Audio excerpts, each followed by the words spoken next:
Fallout Equestria, Project Horizon Spy Sober Chapter 54. Fato, my fortune-telling has nothing to do with my Pinkie sense. It's only good for vague and immediate events. Like that, see? Where did that even come from? So, Glory asked from the kitchen, as she carefully stowed every bit of food we had left in 2 bags, is he safe? There was no question who he was. Rampage looked up from where she sat, as a surly teenager adjusting the straps on her power hooves. Safe? Diaz doesn't do safe. He does more harm, and less harm. Safe isn't applicable to him. She then started to put on the metal armor, which was still a size or so too large. I suppose having a size-changing body would be extremely annoying. She seemed to have a system of belts and straps to keep it all in place. We were rested and getting ready to move out with the sunset. All that was needed was to make sure everything was stored up. Rampage had drawn a crude map showing how to get to Grimhoof, a route essentially heading back south to flank, then continuing east till the road crossed the Hoofington River, above the reservoir. If all went according to plan, the Harbingers would see us go, and not bother Chapel any longer. P-21 looked at the magazines of bullets he was carefully inventorying and preparing in advance. Well, he's less harm to us, unless he wants to commit suicide. I found 5 explosive devices wired up inside him. One of them was set to go off in less than an hour. Whoever put him in that thing had been pretty methodical about it. First charge would have disabled the case holding his brain and severed his connection to the tank. The second would have scrapped the life support, then the repair talisman, and finally the engine itself. Scotch Tape carefully stacked up her own supplies. Tools, duct tape, wonder glue, scrap metal, plungers, wire, some arcane electronics scrap, and capacitors were all arranged around her in a fan. How would the zebras even shrink down a reactor small enough to fit on a tank? I can't figure that one out, the filly said, then passed a roll of tape to Boo, who caught it in her mouth and then set it into the bag. How would Scotch teach her that trick? Better question is, where did the Harbingers get a tank in the first place? Twister asked, as the Navarro Pegasus checked her power armor. Next to her, Sunset was loading her beam rifles with new cartridges. All our recon said the surface shouldn't have anything even close to that kind of firepower. She gave Glory another of those long, indecisive looks, like she was trying to come to a decision. Maybe it was captured. Maybe they have a working facility making repairs somewhere underground, Glory hypothesized with a shrug. She held up a cyberpony cake to me. Want one, before I pack them all away? Oh, if you insist, I chuckled. She tossed it to me, and I caught it with my magic. Lacune was outside, keeping an eye out for the Harbingers. No sign of them yet, but they were reforming and rearming. We had to get out of here before they made a second attack on me while I was still here. And if they tried to use Chapel as a hostage against me again, well, I think at that point I was entitled to go Yellow River on the Harbingers. Besides, given the defenses Chapel was building up, there'd be the chance of an embarrassing defeat by a bunch of fools. Those are going to make you fat, Blackjack, Scotch Tape opined with a snicker. I'm still getting things repaired. I'm a growing mare, I said, taking a bite. I chewed happily for a moment, then sighed. The real question I have is why he's coming with us in the first place. I don't think a radio-controlled bomb would stop Diaz from killing some pony if he really wanted to. Rampage snickered, and I looked at her. Rampages follow Blackjack because she beat you. Theory aside, there has to be a reason. Do you know him longest, Rampage? Can you think of any other reason? Diaz wasn't exactly the most social war machine, Rampage pointed out. No pony besides Big Daddy and Brutus ever fought him hoof to hoof. Even Psycho Shy never tried to take him on. Gorgon was the closest thing to a friend he had, and he was a mute monster pony. The young mare then stopped and frowned. What? I asked, as I checked the wear on Vigilance. Some parts from some 12mm pistols had done it good, and I'd tried, mostly in vain, to polish it to its original sheen. An assault carbine would have to do for longer ranges. I'd all but given up on keeping a riot shotgun intact. Well, it's stupid, Rampage said with a flush. It's just that, well, I think he was scared of me. Don't get me wrong, I know I'm one scary pony, but you remember Diaz? There wasn't a mare he wouldn't try and fuck if she looked at him wrong. After what Brass and Hightower had done to him, I could understand it. Forgive, no, but I could understand. He barely said 2 words to me in 2 years. But given how Rampage resembled Twist with her coat and her mane, it wasn't hard to imagine why. I wish I could just ask him, I grunted in annoyance. There are wires that connect him to a speaker, but he doesn't talk, P-21 said with a shrug, as he packed his things away in his bag. It never ceased to amaze me how he could hide entire grenades in his brushy mane and tail. Maybe it was kicking the medics, but he looked pretty good. Then again, he'd always looked good, not flyer good, but still, he might be suffering from severe aphasia, Glory said, as she tucked the last of the food away and trotted to her battle saddle, deftly slipping on the Gatling beam gun's harness. When she saw my sardonic expression of cluelessness, she elaborated, it's a speech impairment due to brain damage. Yes and no may be all he's capable of expressing. Or he's keeping silent, P-21 suggested, as he shrugged into a bandolier of 40mm grenades for persuasion. He glanced around, looking a little agitated, and checked the grenade launcher for the 3rd time. Rampage snickered. Oh, come on. Diaz couldn't go 5 minutes without a cunt. P-21 looked at her coolly, and the striped mare blinked. What? I'd appreciate it if you didn't use language like that around my daughter, he said primly. I shared the look with Glory and suppressed a laugh. Oh, really? What should I use? Rampage asked with a grin. Sugar butt? Vagina would be the most accurate, Glory offered. Hoo-ha, Twister suggested. Vertical smile. Sunset said with a grin. I usually just call it miter bitten, Scotch said as she rubbed her chin thoughtfully, then looked at me, 'cause it makes me hum. It seemed perfectly reasonable to me, but P-21's mane seemed to twang a little like snapped wires. What? She asked, and the poor blue stallion looked so flustered that I decided not to chime in with my own personal nickname. Okay. That's enough talk of that, he said with a nervous grin, waving his whips, as if trying to banish the topic. Oh, come on. Surely you have some little nicknames for your own equipment. Rampage teased, then shook her head as she looked back at Scotch, then at Glory. Aren't the socio-sexual mores of stable ponies fascinating? She flushed a little, but then replied primly, Don't ask me. I spent my grade school being encouraged to prefer fillies. Boys for boys. Mares love. All kinds of slogans and stuff to keep us apart when we went into our fertile cycles. Ramage laughed and grinned at Scotch tape. Oh, yeah. Wait till you start your cycle. Best and worst time of the year for mares. Then you'll call it your, I don't know, reactor, or something. Rampage snickered, then sniffed the air. Smells like one of us is due right now. Knowing our luck, we'll all kick into cycle at the same time. That's always fun. I glanced at Glory blushing furiously, and giving a little squirm. Rampage turned, and grinned at P-21, What do you think? P-21 sat there, eyelid twitching before he jammed his hat on his head, as his cheeks flared. He turned, and marched out, shoving Boomer aside, as he muttered darkly. The brown stallion blinked, as he looked back over his shoulder. What's his problem? Proprietary production on the battlefield, and was promptly bent over and rutted, Rampage replied. She caught my glare and recoiled, then sighed, and rolled her eyes. Fine. I'll apologize to his grumpiness. Power hooves clicking, she trotted out after him. Boomer took several deep breaths. Oh, yeah.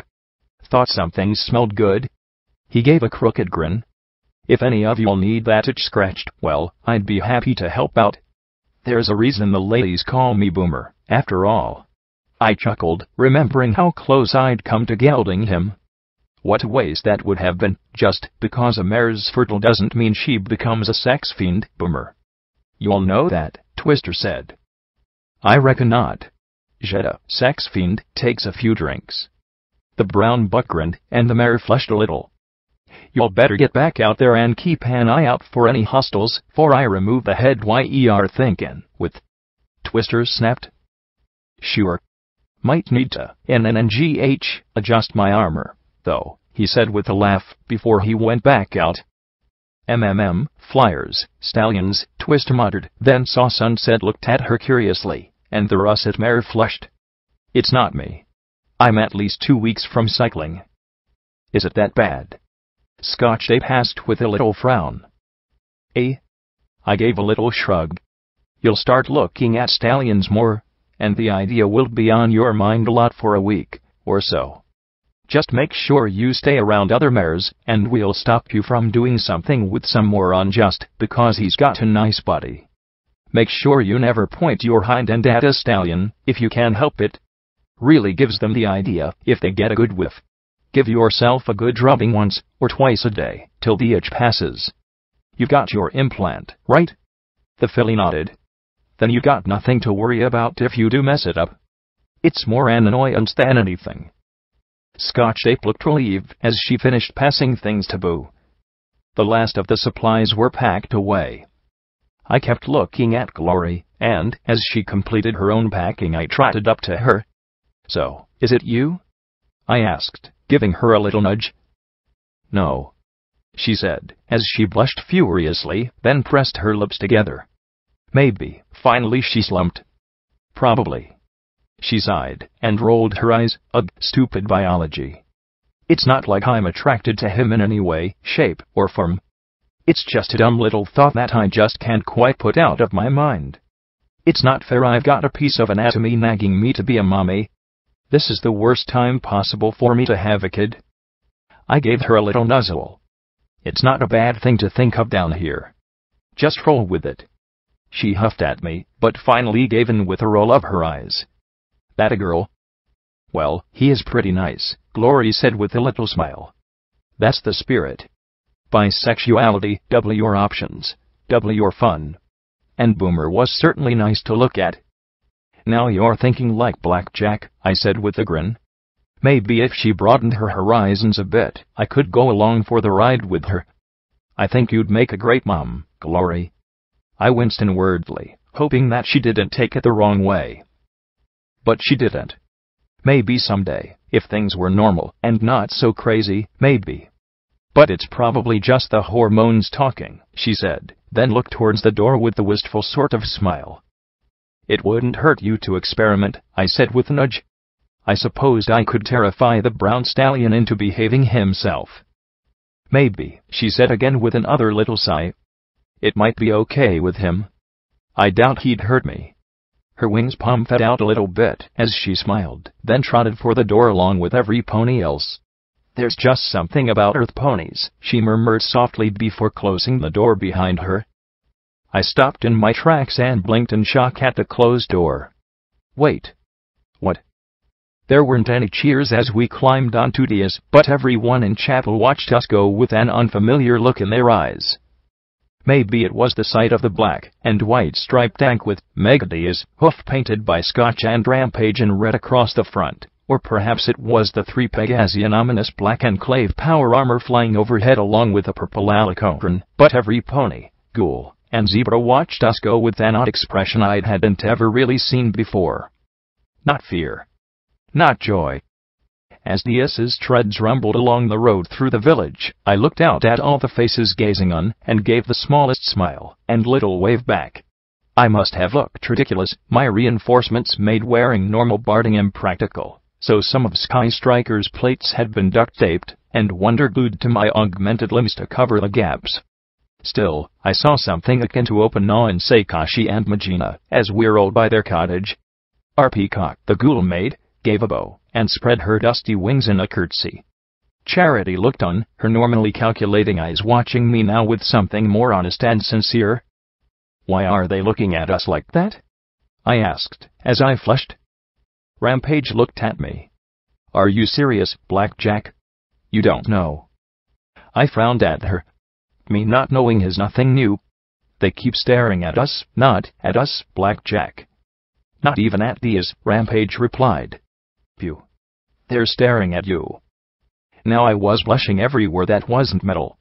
Me? Why me? What did I do? Glory sighed, smiled, and shook her head. P-21 leveled a sardonic look at me. Even Scotch Tape seemed to get it. Rampage's grin lost some of its edge as we rolled out of the village, and she just looked at me with admiration and pity. You gave them hope, Blackjack. The last time I traveled between Flank and Chapel, I'd been running like a maniac to try and save Chapel from Sanguine. This time, I was a passenger on a war machine, with 3 power-armored Benghazi providing escort. As the evening gloom deepened, I started wishing that the Harbingers would attack.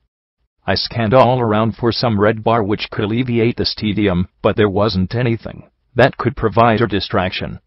Not even a rad roach or bloat sprite dared to challenge our passage. You're pouting, Blackjack, P-21 said, as he stared out at the gloom. I am not, I replied, pouting, as I glared at the darkness. Think they're out there. The Harbingers.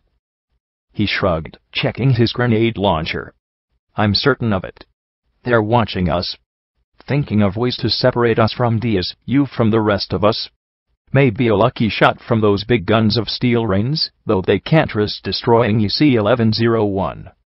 Maybe when you go to that plantation. Dawn threw away her family and her life. She hasn't quit. Quitting leaves her with nothing. I sighed, looked out into the growing gloom, then glanced over at Glory speaking in low tones with Rampage. She met my look with a momentary one of apprehension, then a forced little smile. When I didn't return it, her expression turned concerned for a moment. Finally, I managed a small half-smile. Only then did she finally give me a sincere smile.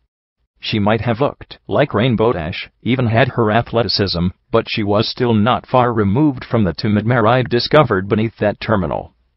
She didn't love me, and maybe I didn't love her. Life was a tempest, and she clung to me as the one and only constant in her life. The collar she'd put on me was a hollow symbol. A lie.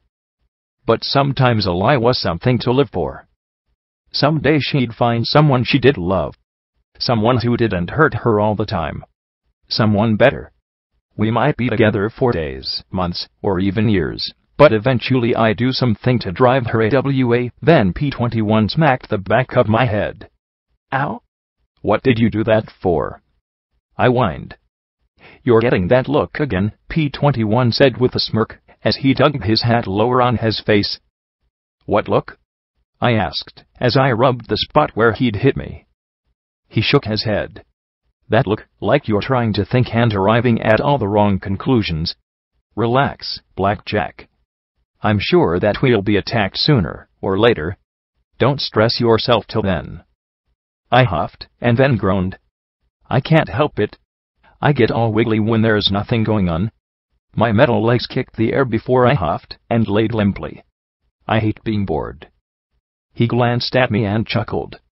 Don't you have a memory orb, or something you can go into? He asked with a small roll of his eyes. I don't want to be all memory orbed if the Harbingers attack, I said with a sigh, as we rolled along. Then sleep, he said with a shrug. Or whine more quietly, he added, then spat a grenade into the breech of his weapon, and clacked it closed. I looked at him skeptically, but then sighed, and closed my eyes. Really, how could anyone take a nap on a tank? This doesn't look good, Jetstream muttered, looking about at the rocky valley as the marauders stepped out of the skywagon. The open area was a mile across, 2 miles long, and filled with gray boulders and scrubby yellow grass. In the middle were a number of black and white striped figures underneath the white open tent. They could hide a whole legion in those rocks, and we wouldn't know it till the firing started. 24 soldier ponies, a dozen Benghazi, and a half-dozen red-striped zebras moved out from 2 other skywagons. Yep, Big Macintosh said stoically, as he chewed on his grass stem. The rest of the marauders slowly fanned out. Dark thunderclouds overhead boomed and threatened rain. Orders? He asked, as he looked back at Vanity, with a small smile. The emerald-maned unicorn gave a sheepish curl of his lips in return. It was clear that while Vanity might have the officer's crest, Big Macintosh was in charge. Secure the meeting area. The command post will be here at the skywagons. The 3rd Battalion should be deployed somewhere southeast of us, preventing any large numbers of enemies from moving in. Our real concern is assassination." "You really think they'd kill Celestia?" Twist asked with a scowl. "Yes," I said softly. "There's real concern that this is a trap." That drew some surprised looks, but I flushed and looked away. Big Macintosh nodded. "I'll be in the center with the princess." He gestured towards the skies with his hoof. "Jetstream above with the flyers. Twist, move into those rocks with the predators. Doof, take that high point in case we need suppressive fire pulling back to the wagons. Applesnack, take a dozen and set up a line to the north. Captain'll take the other squad to the south." He paused, then looked at me. "Pick your spot for a field of fire." He looked at Vanity for confirmation. "That sounds good, Sergeant." "Carry on," the unicorn said, then turned to Echo. "Get in touch with the 3rd as soon as you can. 4 squads aren't going to be nearly enough if this goes bad. I know Celestia ordered no troops, but there are just too many ways this can go wrong." The white unicorn glanced at me for a long moment. "Make sure you've got a dedicated channel between Sam and Big Macintosh. If there's trouble, she'll be the first to spot it. Every pony move out." I turned and walked to the sky wagon for my gear. I was carefully assembling my precision weapon when a stallion said behind me, "Hey there, Bicom." "Long time no." I turned, levitating the sniper rifle, as I regarded the orange unicorn carrying saddlebags bulging with scrolls and papers. His yellow eyes focused on the rifle floating beside me, and he finished lamely, "See? Cheddar." I murmured. What are you doing here?" The orange stallion snorted. "We haven't seen each other for years, and that's all you can't say?" he asked, his eyes moving once more over to the gun. "You've changed." "We've all changed." "I'm fighting for Luna now," I said quietly, as I tried to hide the rifle behind my back, a futile gesture given that it was longer than my body. "What are you doing here?" "I'm here with Celestia's peace envoys. The princess believes that my talent with languages will be useful. There are over 20 different dialects spoken in the Zebra Empire, and, he swallowed, his smile growing more tense. "That's a really big gun," he murmured. I sighed, and stopped my pointless efforts at concealment. "This is penance," I said, as I levitated it before us. "Magically augmented and designed by the MWT and MAS, for unicorn snipers. It's a prototype and, given all the fuss it requires, probably won't be put in production soon. It fires a variety of 50 caliber loads ranging from explosive anti-personnel rounds to armor-penetrating bullets."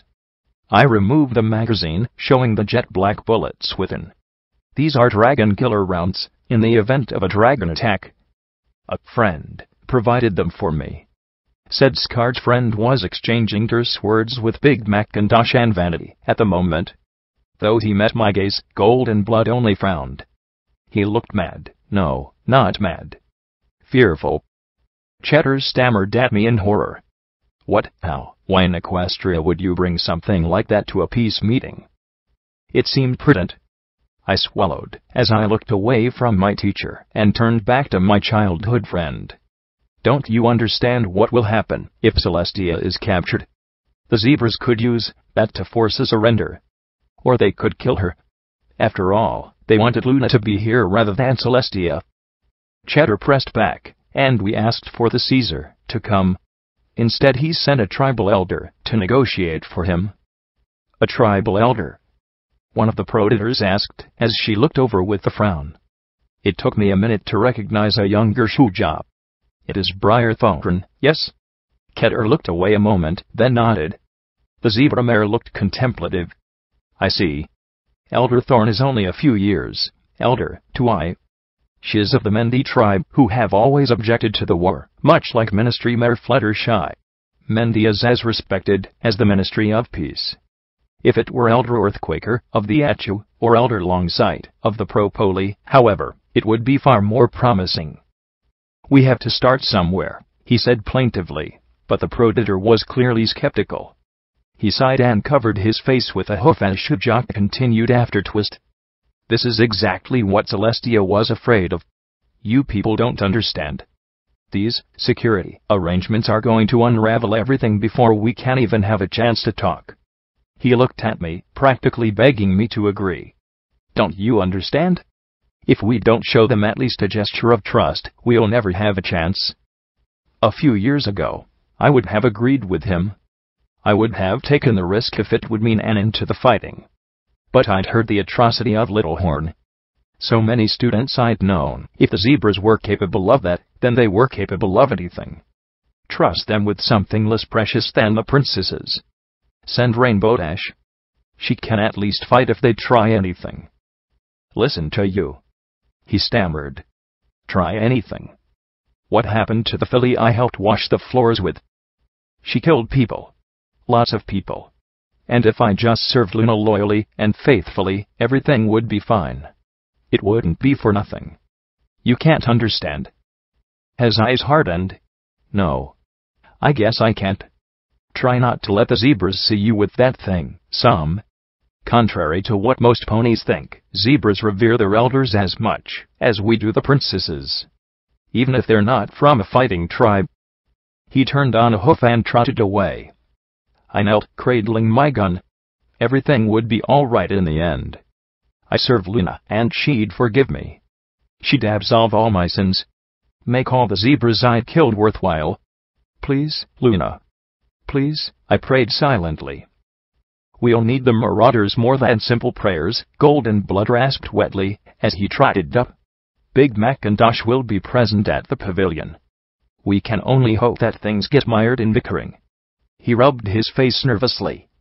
"I can't imagine what Celestia is thinking.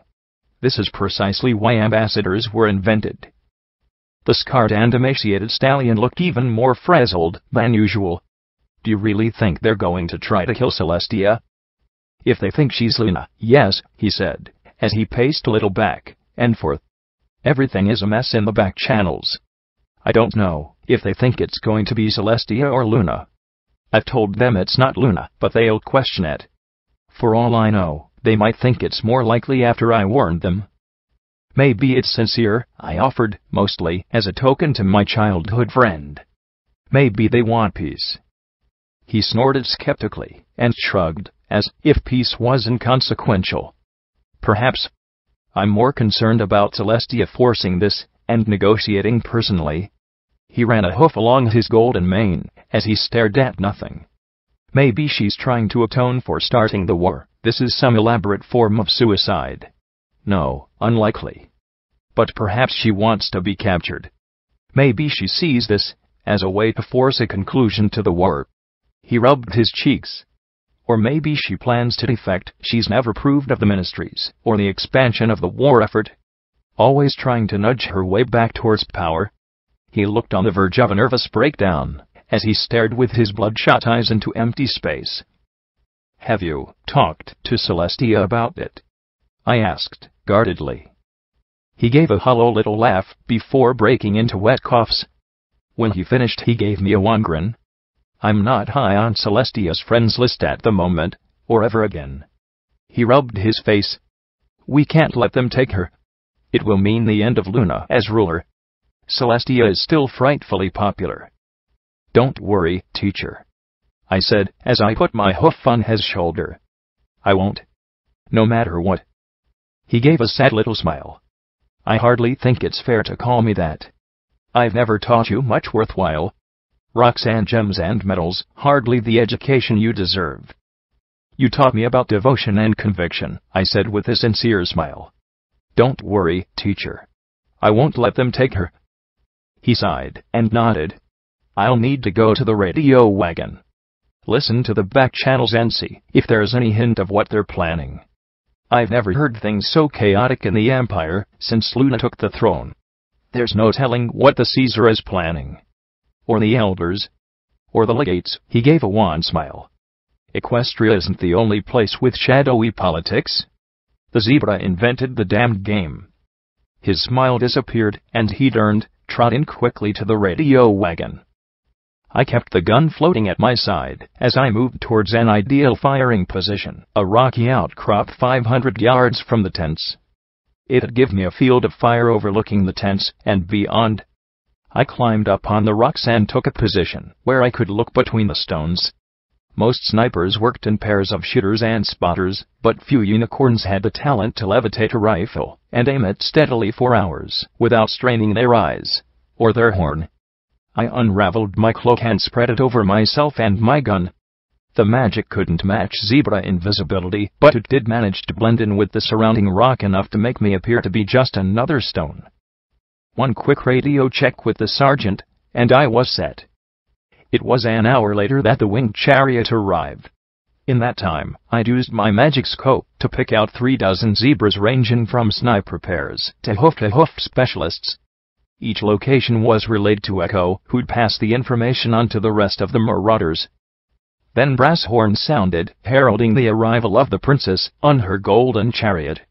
From the other side of the valley thundered ram's horns, and a young adult scarlet dragon flew over the mountains, landing and depositing a trio of zebras. The dragon then pumped his wings and took off once more as both peace groups trotted to the tents. I tracked the dragon till it disappeared back behind the horizon.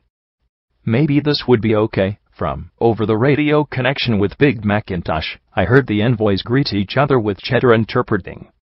Sweeping my scope over the valley, I watched as the elder zebra greeted the princess with clear surprise. Shuja had been right.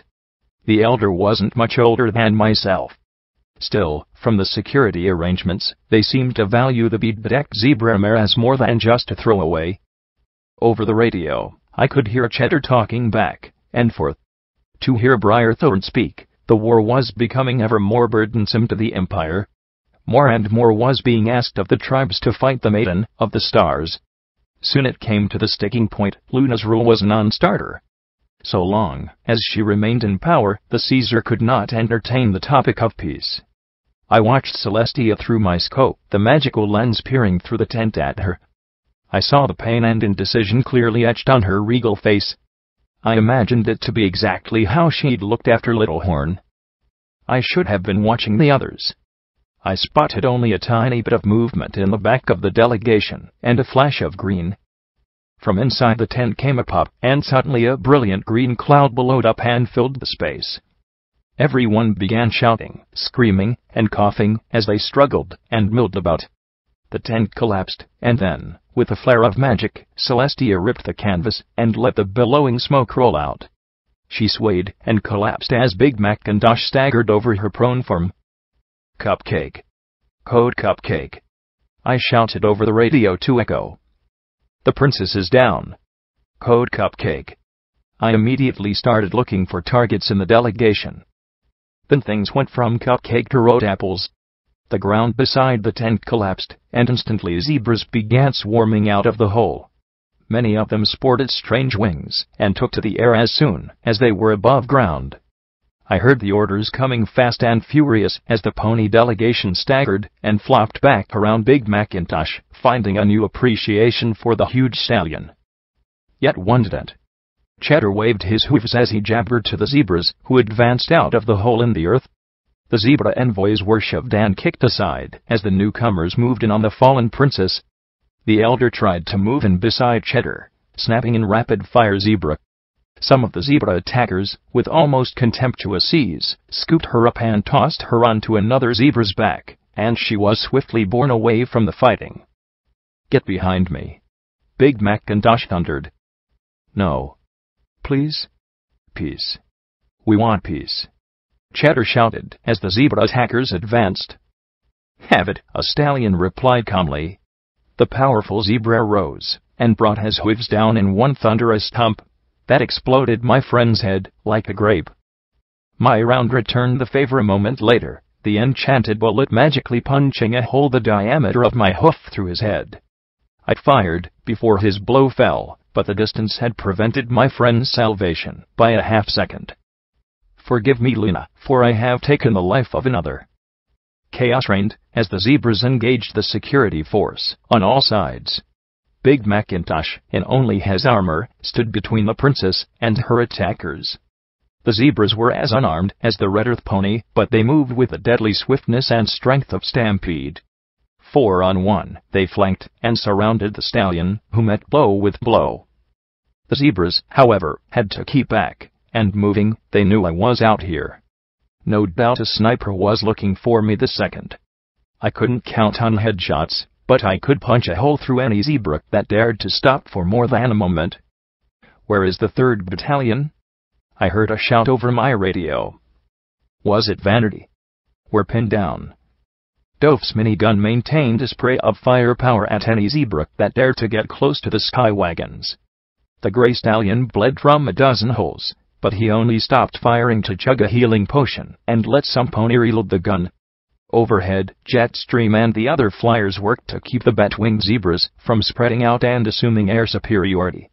Twist and the Predators moved through the rocks, taking down the sniper teams as fast as they could. But they were still after the princess. If they managed to get her, they could flee back to zebra territory if the 3rd wasn't in position to stop them as planned. It was a huge window, and there were far more zebras in the valley than our own people. Something heavy landed on my back, hooves trying to grab my head through the cloak. I didn't dare look away from the red stallion struggling against his attackers. If they hadn't been trying to capture Celestia, they would have simply gunned him down. If I looked away, I couldn't look away.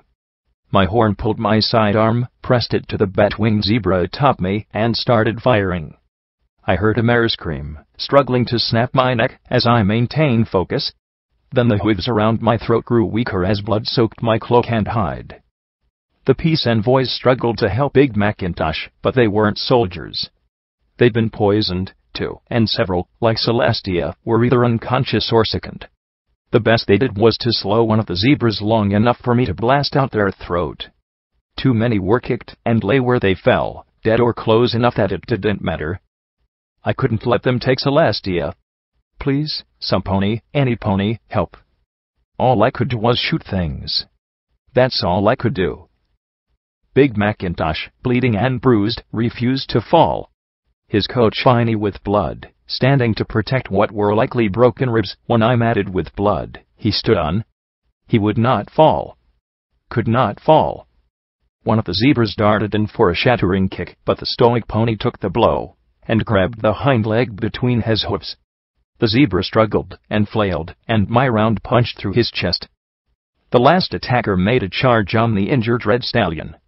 As he was beaten by a dozen savage blows of horrific strength, I felt an icy certainty that he would fall, Celestia would be taken, the war would be lost, and Luna would be ruined. I couldn't let that happen. I tried to lead the shot, but the blood of the slain zebra dripped into my eyes and smeared my vision with a single blink. I fired, but my shot went wide. "No," I whispered in horror, tears dripping, as I struggled to adjust my aim before it was too late. Then, despite all his injuries and the debilitating poison, Big Macintosh turned, as if to run.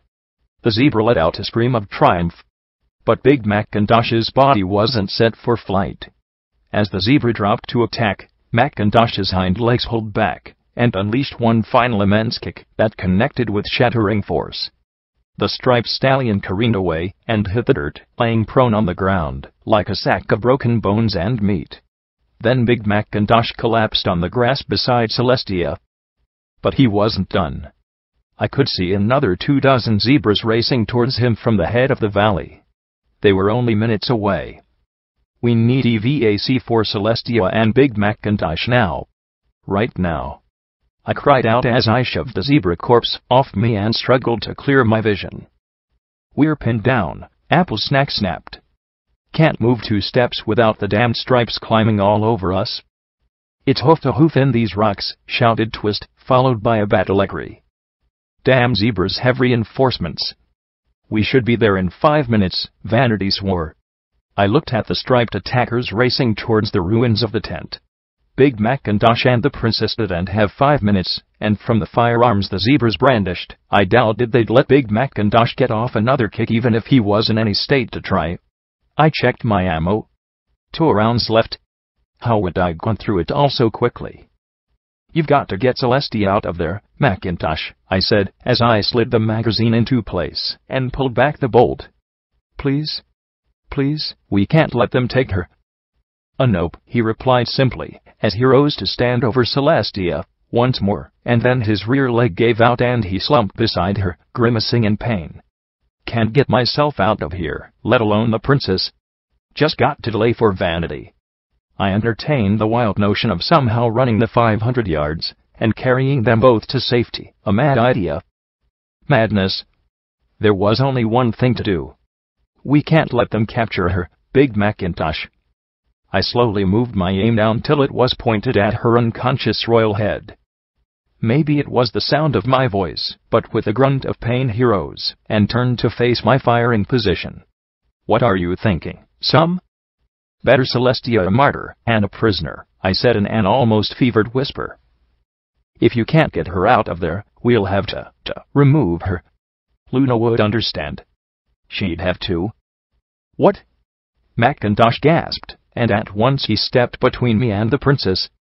It's the only way. They'll be on you before help arrives, I said, trying to be as reasonable as I could. His green eyes stared at me, not with anger or rage, but with a tired resignation, as if 5 years of fighting had settled on him all at once. Move, Big Macintosh. Please?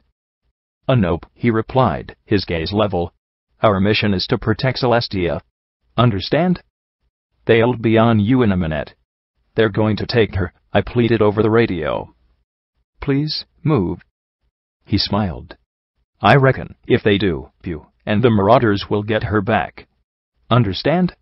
I ain't going to move, he said calmly, steadily, doing what was right. What was right and honorable and true. Please, Sergeant.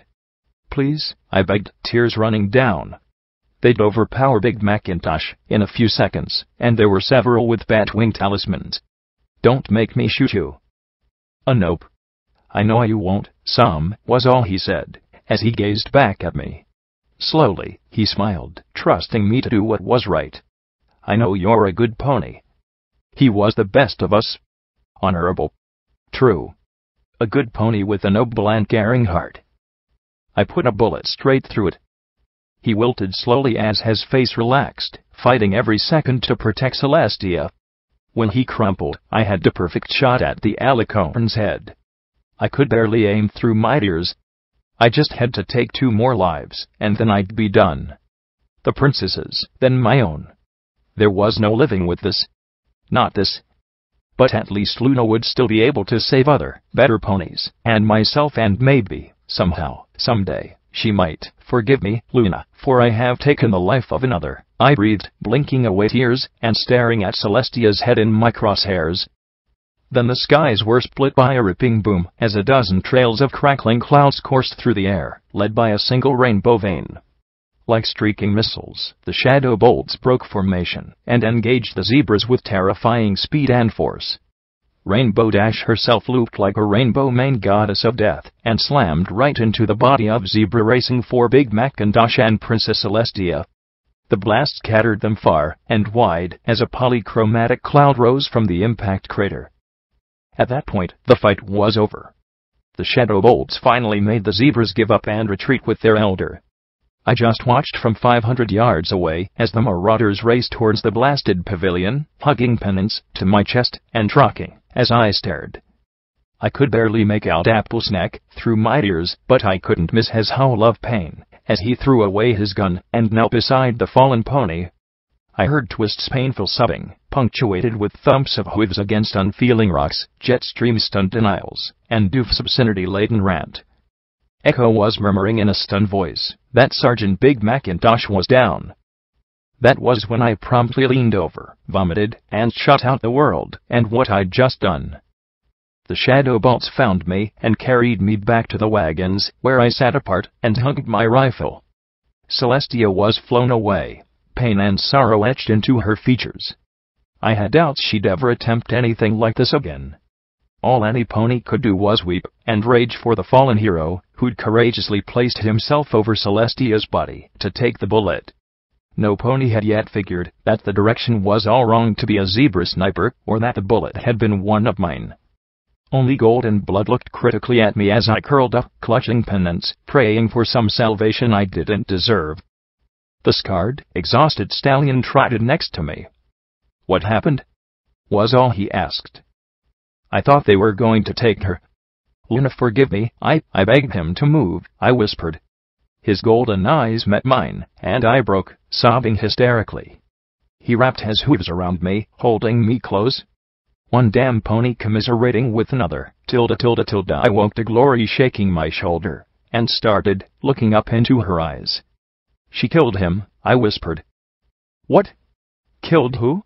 Glory asked in confusion as I sat up, my body aching. Tunks needed to come with mattresses. Big Macintosh.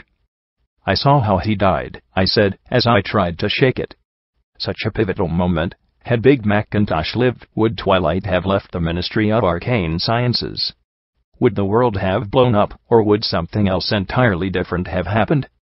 I saw the cameras of the dank on me. Twist watched me from the depths of Rampage's eyes. I could almost feel the dealer listening in. It surprised me when Twister said from above, "Yeah, killed by a zebra sniper at Shattered Hoof Ridge. Horrible fight." It said he leapt in front of the sniper to shield Celestia from his bullets. His funeral was probably the most heavily attended in Equestrian history. If several elements of the 3rd Battalion hadn't turned traitor, it never could have happened. The Pegasus looked down at me. What? A mare can't have a fancy for military history. History isn't always what the books say, I murmured as I looked away, then frowned. Diaz revved his engines. Was it just me, or did his motor sound paranoid? I scowled and looked around. Where the hey are we? On the edge of the Badlands, Rampage said with a yawn. You missed flank. Place is a wreck with Caprice gone. I swear, in 5 years, they're going to be nothing more than a gang of drugged-out fiends infesting the ruins, the mayor said contemptuously. Even though it was the middle of the night, my eyes could see well enough to make out the oddities in the terrain. It looked like some pony had taken an immense pencil and drawn lines back and forth across the land to the south. Walls of crumbling concrete and rusted heaps lay scattered as far as I could see, some with long abandoned rifles rusting silently away. Many of the lines were muddy ruts and ravines left in the landscape. Rusted artillery pieces lay with their red barrels threatening the skies. And there were bones. Everywhere I looked were bones and skulls sticking out of the earth, as if the remains struggled to keep fighting each other. A reek of sulfur hung in the air, and patches of dense mist skulked along the deformations in the crinkled land. It's a battlefield, I muttered in stunned disbelief. For almost 4 years. Everything from here to Dawn Bay is a mess of trenches, bunkers, fortifications, and bases, Twister said in a subdued voice, as she hovered above. Surfacers are idiots, Boomer commented, punctuated by a yawn. It was genius, Twister disagreed. It's estimated that almost 3 million zebras died assaulting Hoofington, while pony casualties were less than 200,000. That's 3 million that weren't attacking Manhattan or Canterlot. Hoofington was such a critical target that they simply couldn't ignore it. But this place was more than just a military target. A cursed city. Nightmare Moon City. The Maiden of the Stars City. And looking at all the sorrow this place had wrought, who could say that they were wrong? The Takamare was here, and if the zebras were right, it was something far worse than just a machine. The idea of something so mind-bogglingly powerful staggered me. And if it was just some superpower source, what would happen if Cognitum or Dawn got their hooves on EC-1101 and used it to control that kind of energy? Would anything stop them at that point? I'd seen the dormant factories underneath the city, and the machines moving on their mechanical trains back and forth. Sweet Celestia, I hated this place. To the northeast I could see a massive lake, so large I couldn't see across it. In the growing gloom, I looked at Twister and gave a little frown, before asking, "What do you know about Nightmare Moon's battle with Celestia?" The Pegasus stared, nonplussed, and I felt a little apprehensive. I remember hearing that she fought Celestia here. Twister, and every pony else, looked a little surprised by that. Wow. That's ancient history. But yes, hundreds and hundreds of years ago, Celestia brought her armies here for a final confrontation with Luna. Accounts differ. The one I like is that Celestia punched through into the valley but was cut off from her main forces. Apparently, every pony expected a duel to the death atop Mount Hoof, that big granite knot at the south end of the core. Somehow, Celestia banished her sister to the moon instead, and scattered Nightmare Moon's bat pony forces back to her hidden citadel. How do you hide a whole castle? Scotchape asked curiously, as she perched uneasily atop the turret. Given that Luna was princess of the night, I could only imagine, no pony knows. It said that ponies could only find it with the express permission of the princess or her top generals. Twister gave a small shrug as she flew beside the tank. Regardless, it was so long ago that no pony knows how or why things happened back then. My thoughts were interrupted by the sight of a bridge spanning a narrow in the reservoir. The sight of the cantilever structure made me look at the Is that going to hold him? Rampage snorted and rolled her eyes. Blackjack, given all you've seen, how can you doubt Equestrian engineering? Even after 200 years, it's probably as strong as it's ever been. When you have 4 anchors for legs, then you can tell me not to worry, I said with a scowl as I walked to the front of the tank. When Dia stopped, I hopped off and trotted ahead. Just let me go a little bit ahead and check for weak spots. Glory landed on one side of me, and P-21 trotted up on the other. For a moment it was almost like when we'd first set off in the Wasteland, even if Glory looked like Rainbow Dash now. Why, we even had Diaz following us. Rampage turned out to be correct, the bridge was entirely sound, and we reached the central span of the structure without incident. Then I spotted a red bar straight ahead of us. Then more. I stopped, and drew the assault carbine with my magic. P-21 disappeared off to the side almost instantly. Looked like the Harbingers had picked an excellent place for an AMBU. Looky here. 2 fine ladies wanting to use our bridge, a unicorn stallion called out as a half-dozen bandits trotted out from behind the cover of a rusty sky wagon laying on its side, in the middle of the road. A mustard-yellow unicorn wearing patched-up spiked barding gave a cocky grin as he approached, his black mane pulled into something that might vaguely be a style. Then his eyes landed on Glory. With a Rainbow Dash impersonator. Whatever is the Wasteland coming to? A badly scarred brown earth stallion stepped up next to the unicorn as the first pony twirled his goatee with a hoof. He eyed us both in wary confusion. Snide. Shouldn't they have Brahmin if they're traitors? I mean, she's got to be me-gun, and her legs are metal. Maybe we should let them bite. Nonsense. The unicorn said with a toss of his head, as he looked at us. The toll is 100 caps each. If you two make, like good little ladies, and don't raise a fuss, we'll let you go without trouble. He smiled broadly. You have my word. That means we take all their money, right, Snide? The scarred brute asked. After they take it out and stuff. Oh, do shut up, numbskull, the unicorn snapped. You're just robbers. I asked slowly, as I looked around at the half-dozen ponies. You're not with the Harbingers. Some pony is slow on the uptake, Snide snorted, rolling his eyes, and getting a chuckle out of his men. Now, make, like good ponies and hand over the caps. I gave a crooked smile to Glory. With SATs we could vaporize the lot of them in a flash. Maybe you should listen to your friend there. Haven't you heard about a cyber pony trotting around here? Calls herself security. Yep, right. Every pony knows that security never comes this far south, Snide said with another snort. I don't know, Snide. I mean, she does got the metal legs. The big one rubbed his chin with a brass hoof. I really think we should just let them bite. See. That's where you messed up, numbskull. You used the word think. The thinking is my job. He turned back to me and sighed, rolling his eyes once more. Good help is so very hard to find. Now, where were we? I sighed and rubbed my face. Look. I understand that you're just trying to get by. I do.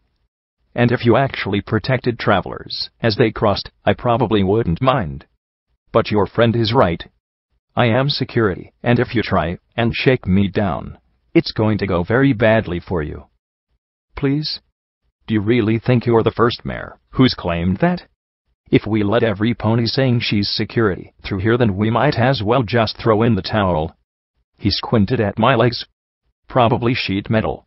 And security's legs are white, not black. Or so I heard. but there was one in the back, a dirty brown stallion with a pair of hoof cuffs on his flank, who seemed to have second thoughts, a terrified, haunted look crossing his face. He didn't just think I was security. He knew me. I don't know, boss. Maybe we should tell her the sob story? Do you know, the one you told us in case we ever ran into her? The scarred brute turned to me. We was all part of a nice and peaceful settlement long ways from here when we was attacked by a lot o' bad ponies. So now we is here to be good ponies. And we don't do nothing bad. Ever. Cross me heart and hope to cry and, something about eyes. He crossed his brass hooves over his chest. I felt a rumble through my hooves. Oh, shut up. The unicorn snapped, smacking the scarred pony upside his head. We only tell that story if we're sure it's security. Now get over there, and take all their caps, you idiot. Then the lot of us were painted by the S's headlights. The two cannons and machine gun turrets oriented right towards the band of raiders. 3 power-armored Pegazi, and an alicorn flew above him like an avenging wing of death. Rampage lounged on the hood in her spiked armor, pressing one hoof to the metal just hard enough for the magic talismans to release one small arc of electricity. We got tired of waiting. Snide gaped at the sight of more death and he'd probably ever seen pointed at him in his life, and then stared at me, his pupils constricting to points, as he adopted a rictus grin. Loveliest settlement you ever saw. Most peaceful ponies in all the Wasteland, we were. Skip it, I replied with a small smile. Quick. Use the failsafe. Snide shouted, as he whirled to run, and was struck in the face by a chunk of metal tossed by P-21. Your failsafe was garbage, the blue pony retorted. 10 fragmentation grenades and a half-dozen bricks of C4 wouldn't even dent the underside of this bridge with your layout. Oh. That's good to know. Snide held the scrap of metal in his hooves, and then dropped it, as he turned back to me. Oh fine. You got us. Another scourge of the Wasteland destroyed. Huzzah. Just make it quick. I just sighed and covered my face. Contrary to popular belief, I don't play judge and executioner. I haven't heard anything about a band of raiders raping and murdering everyone trying to use this bridge. If I search that skywagon, am I going to find a bunch of raped and brutalized ponies? I asked slowly. What? No. Snide said quickly, looking repulsed and uneasy. We can go to flank if we want that. We're just trying to get by, he finished lamely, as he spread his hoofs. And I can respect that, I said in low, reasonable tones. In fact, if you can keep this bridge safe for travelers, I imagine most wouldn't mind paying a small fee. When his gaze turned sly, I added, small, reasonable, manageable fee. He immediately bobbed his head, the relief evident, as it spread across his face. Glory leaned in. Are you sure this is okay, Blackjack? No, I replied, trying not to look uncertain. But I'm not an executioner. I've worked with gangers before. I have to give them a chance. But the brown earth pony stallion was still acting quite skittish, and finally it got on my nerves. I looked right at him and snapped, Is there a problem? He didn't answer, but P-21 did. Pew! The earth pony shouted, as he charged the Wastelander. The others watched in astonished bafflement, as the blue earth pony slammed the brown stallion against the rails. Get off me! He spluttered in anger, but I saw the fear in his eyes that were on me. He's from the seahorse. P-21 shouted. He's one of the stallions you spared.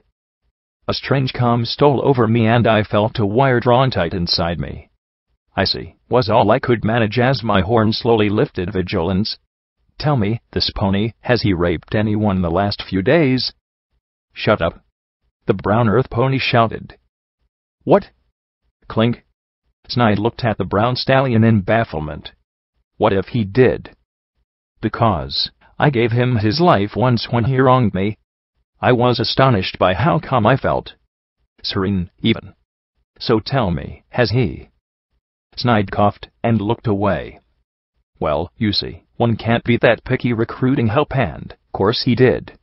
The confused, scarred stallion frowned, and answered, that caravaner's daughter.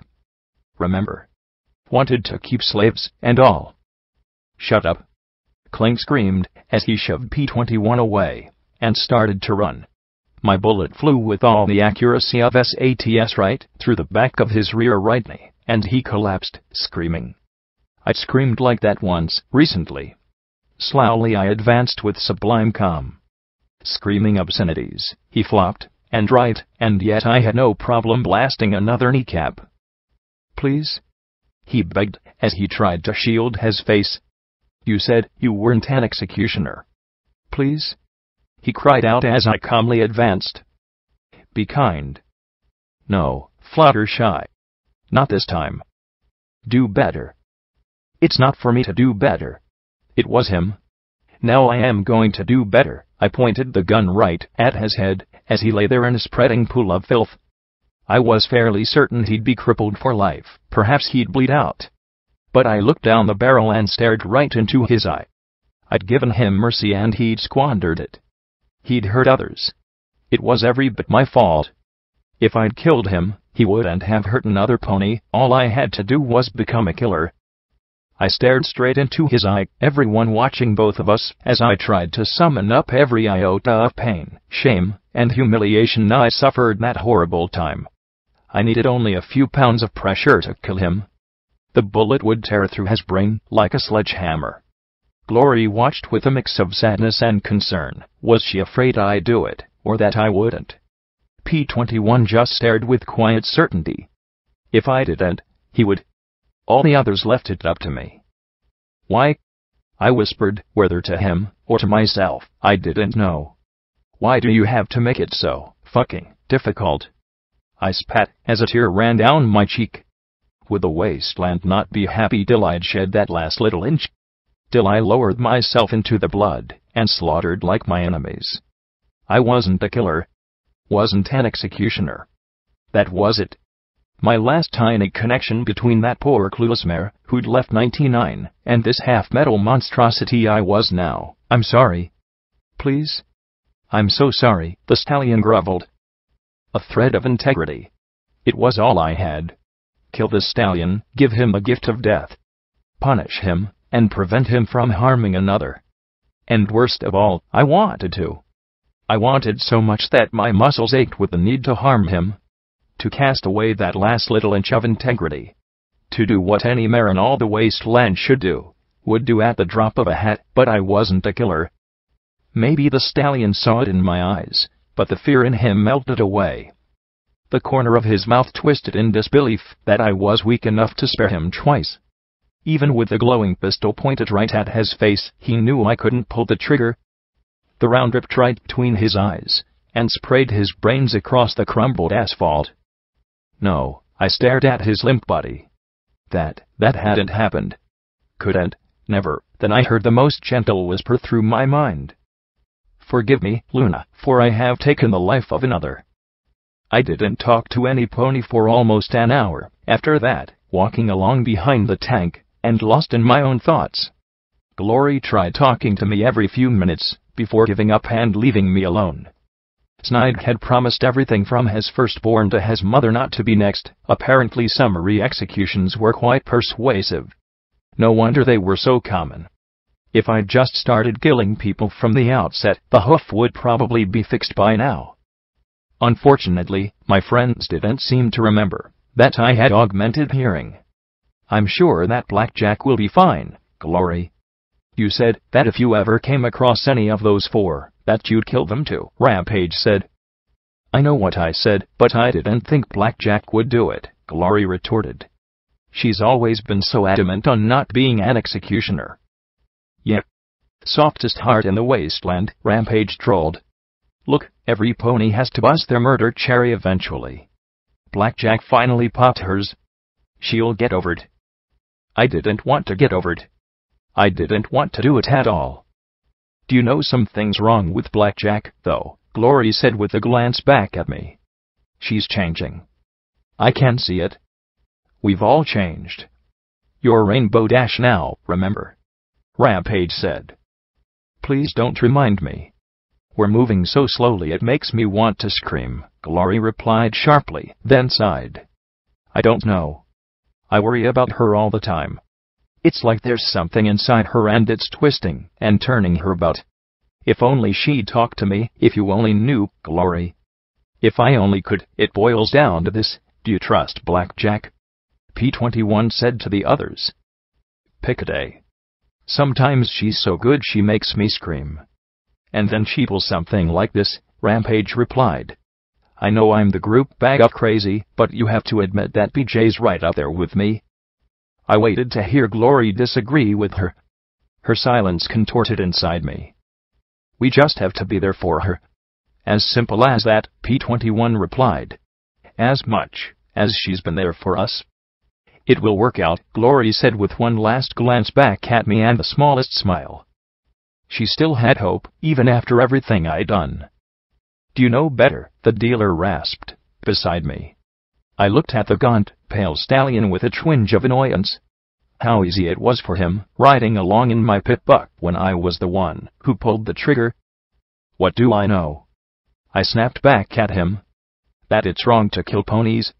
That I should try and do better. That I saw Glory and everyone looking at me oddly and said sarcastically, I'm just talking to the invisible pony that lives in my pit buck, folks. Every pony just pointedly looked away. What you should know is to skip this whole cycle of hitting yourself and then pitying yourself. It's really not healthy and it makes you really whiny, he said, as he walked along with a scowl. If Clink had lived 2 centuries ago, he would have spent the rest of his life in Hightower, or worse. There was always worse towards the end. And I know his victims wouldn't have shed a tear. I killed him. Or I've finally snapped and gone full crazy town. He cocked his head.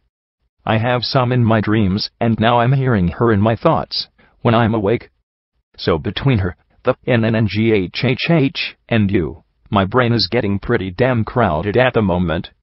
Dealer just looked at me with a mix of patience and resignation. Did you know it was Sam who shot Big Macintosh?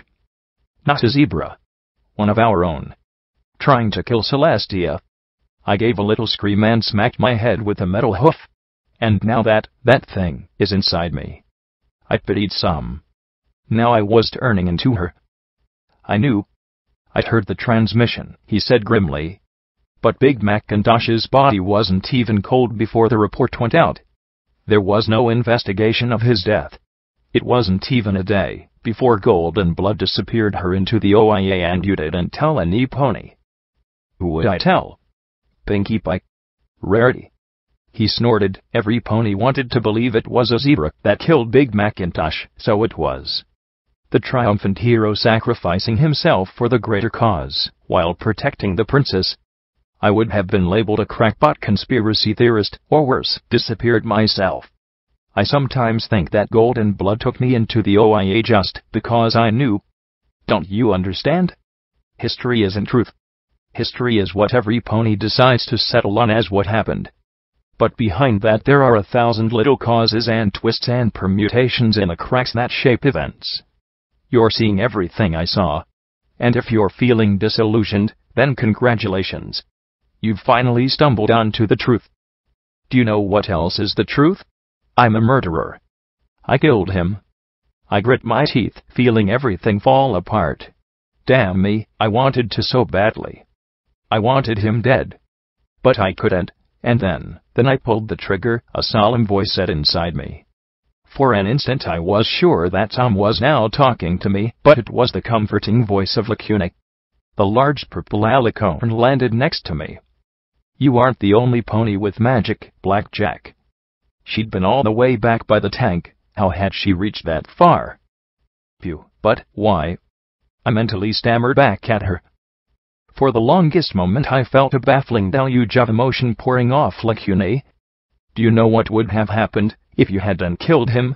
If P21 or some pony else had been forced to do it for you? You would have become a joke, Blackjack. Her words were firm and decisive, not at all like I was used to. But behind that was a reek of shame and guilt that I couldn't ignore. Lacuna, what's wrong? I asked. That sense of guilt increased, pungent like ammonia in my mind.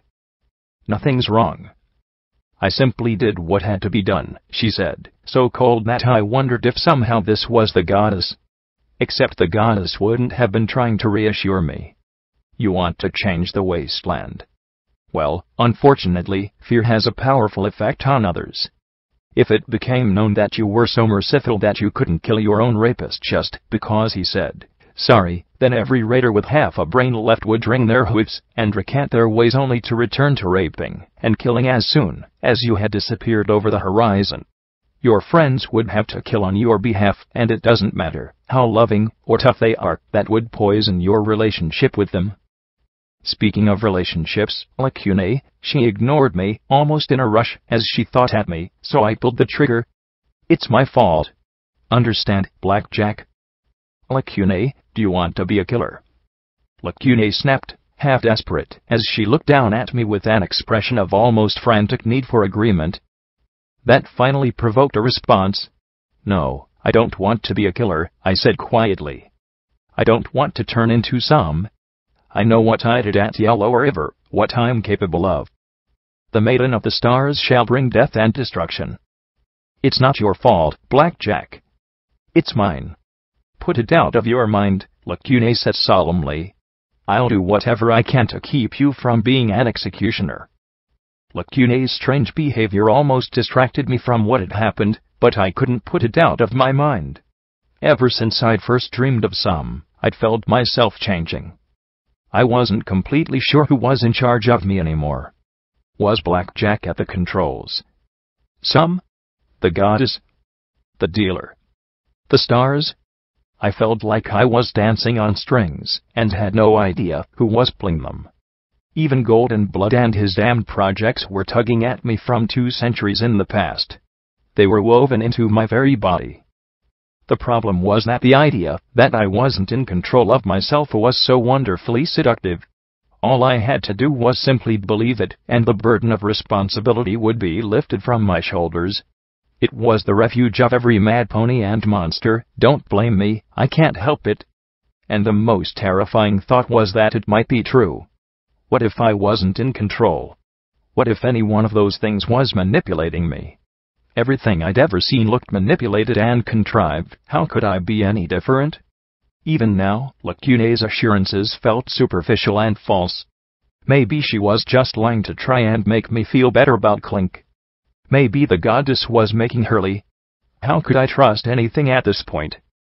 The Marauders had broken apart. Dawn's companions had too. Maybe friendship itself was a contrived convenience, so we wouldn't feel so lonely and vulnerable. Were we even friends? I wanted to cut those strings so badly I could scream. But I knew I couldn't do it alone. I'd tried that, and I'd gone far too close to full madness than I ever wanted to imagine. I looked up at those ponies riding on the tank, and sighed, then looked at Lacune. Can you give me a lift? The alicorn nodded, and carried me up onto the tank turret, where they made room for me. Hey, I said, as I took a seat between Glory and P-21, putting a hoof around the former's shoulders, and giving her a nuzzle. Mind if we talk a little about what happened? Glory nearly cried as she smiled, and nodded. Sure. Okay, so it was a bit of a mess, but over the next blubbery hour we talked. I told them everything I could that didn't involve the goddess or Lacune's claim that it was she who'd pulled the trigger. I confessed my fears and frustrations, the idea that maybe I wasn't in control of myself as much as I should have been. There wasn't much my friends could do besides listen, but they did. And afterwards, I found that, despite everything, I did feel a little better.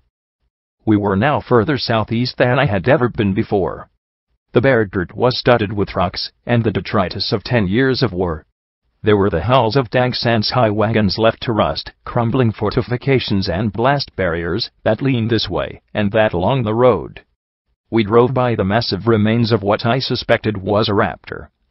A little to the northeast was a building so wide and massive that, at first, I thought it was a more angular mountain. A mystery for another day. We'd reached the turnoff to the base. A bullet-hole sign pointed the way off the main road, and to the southeast. The wide, low-rise the base lay upon was shrouded in mist. Wisps and vapors curled around us as we moved slowly along the road up towards the clusters of reinforced buildings. A sulphurous scent tinged the air, and muddy patches of steamy water bubbled and trickled beside the road. The detritus almost like a scrapyard, there was so much ruin. A monument to squandered blood and treasure. Then a discolored plaque on a bullet-chipped concrete block came into view, Grim Hoof Army Base. Beyond, I could make out the vaguest hints of huge, squatting buildings half hidden by the mist. "Oh, this has bad written all over it," Rampage said as she hopped off Diaz and down to the crumbling gates. Even Diaz seemed to be trying to be quieter in the concealing fog. "Is there anything you can do about this?" she asked Glory and the Navarro trio. "We could, but everything would know we're here," Twister said as she looked around, her beam rifles humming softly. "We'd be stealthier without the tank, do you know?" "Maybe. But I've met a hellhound. I definitely want superior firepower if we need it," I muttered as we reached the twisted and rusted gates. "Why would the Enclave be interested in hellhounds in the first place?" I asked Twister. P-21 took one look at the rusted lock on the gate and gave a shake of his head. "I don't know. Intelligence, that is, Thunderhead, said they'd make ideal and easily controlled shock troops." Twister said she popped the rusted overlock easily with her power-armored hoofs. "But if we're maintaining our separation policy, what do we care what's on the surface?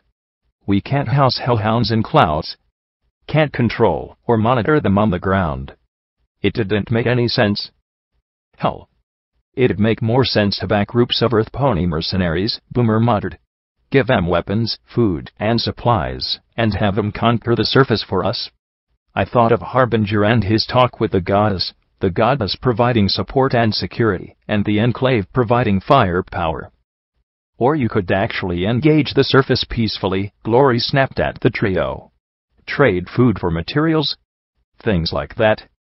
As thrilling as politics are, aren't we trying to be quiet?" P-21 asked as he moved forward. Smart Pony had a good point. Diaz had a momentary pause at the gates, and then the front of the machine opened up and two mandibles began to pull the gates into the front of the tank. Though I winced at the popping and jingling, it was over in just a few seconds. I guess that was how the tank recovered metal for its repair talisman. Since nothing came after us immediately, I guessed we dodged a bullet. Moving into the base, it was clear that these reinforced buildings had been heavily targeted by the enemy. My rad meter began to tick immediately and spiked whenever we drew close to the hulking structures. Some looked as if they'd been directly targeted by tactical balefire weaponry. The concrete blackened, and the reinforcing steel melted and warped. There were larger weapons that had been reduced to distorted figures of rust, their twisted barrels thrust defiantly upwards in the mist. And there were red bars. Everywhere I turned there was a red bar moving this way or that. Were there Enclave Pegasi flying silently in the fog above us? Were hellhounds hiding in the ruined hulks of the structures around us waiting to spring an ambush? The quiet rumble of Diaz was the only sound I could make out. Lacune, Glory, and the Navarro trio hovered above us. Rampage and I flanked Diaz. P-21 had disappeared into the mist. Scotch Ape had burrowed down the turret. We had more firepower in one place and time than I'd ever had before. So why was my main going crazy? Scotch Ape began to struggle with Boo, and the olive filly said, as loudly as she dared, "Blackjack. What's wrong with her? Settle down, Boo." But Boo wasn't settling down. She struggled to get away from what, though? Diaz was the safest thing around. But I trusted the white pony's instincts and said, "Let her go." Scotch looked at me skeptically, then released the blank mare. She immediately scrambled off the tank and backed away from it, and then she suddenly looked down and jumped aside, then jumped yet again. Like there was something wrong with the ground. Dog's dig. I watched her, then slowly knelt down, turned, and pressed the side of my head to the cool, wet asphalt. For several seconds I felt completely ridiculous. Then I heard it, a deep, hollow scraping noise, followed by another and then another. Then there was a pause, followed by the whine of a magical energy weapon being primed right beneath my head. I fell back just a second before a crimson beam tore up through the asphalt and into the sky. There below, was all I got out before the ground exploded and a massive canine monster tore through with one claw, while the other brought the largest energy pistol I'd ever seen to bear. I floated out vigilance and jumped immediately into SATS, firing 5 rounds into its snarling brownish-black face. The bullets turned its face into a bloody ruin of meat and bone, but they didn't kill it. The beast wasn't even injured enough to retreat. Instead it clawed the air in front of me, claws ripping furrows in the asphalt as it began to fire wildly. The energy weapon crackled with unstable malice as it unloaded again and again. There were 2 more pops, and 2 more hellhounds emerged from the asphalt, bringing even larger magical weapons to bear. The scarlet beams flamed in the air as they tore up at our flyers. The radiation pouring from the holes spiked my pip-buck. I didn't want to imagine the source. Every one of the hellhounds wore a bizarre chrome helmet that seemed out of place with their crude weaponry and claw-cut and hammered armor. Overhead, Lacuna carefully sighted down her scope, ignoring the hissing hellhound energy weapons as she sent armor-piercing steel through their skulls like a smiting goddess. There was a desperate edge to her telepathic voice that belied the cold expression on her face. "No more," she repeated over and over again. One of the emerging hellhounds started to strafe in my direction, and Lacuna actually shouted aloud, "Leave her alone," before blowing his head apart in a shower of brain and skull. Diaz gunned his engine, his machine gun swinging forward and spraying the hounds in their holes, but they disappeared almost instantly, as if ready for it. I pressed myself to the ground and fired the entire 10-round clip into the hellhound in front of me before it finally dropped back into the hole. Victory? No. Boo, staring wide-eyed at the walls, still appeared as scared as before. "They're not gone," I called out as I loaded a fresh magazine filled with armor-piercing rounds. Then the wall of the massive building beside the tank gave a crack and detached from the rest of the structure, tipping slowly at first as the foundation crumbled. P-21 ran up alongside the tank and Scotch Ape jumped onto his back. The filly clung for dear life to him as he beat a hasty retreat. Just behind him, the great slab of wall fell like a descending drawbridge, and with a squeal of metal and explosion of dust collapsed onto Diaz. I'd have been concerned about P-21 and Scotch Tape, but even with his burden he practically danced around the chunks, while I scrambled for safety. The pair disappeared in the cloud of pulverized architecture. Emerging from the gap left by the fallen wall were 4 more hellhounds.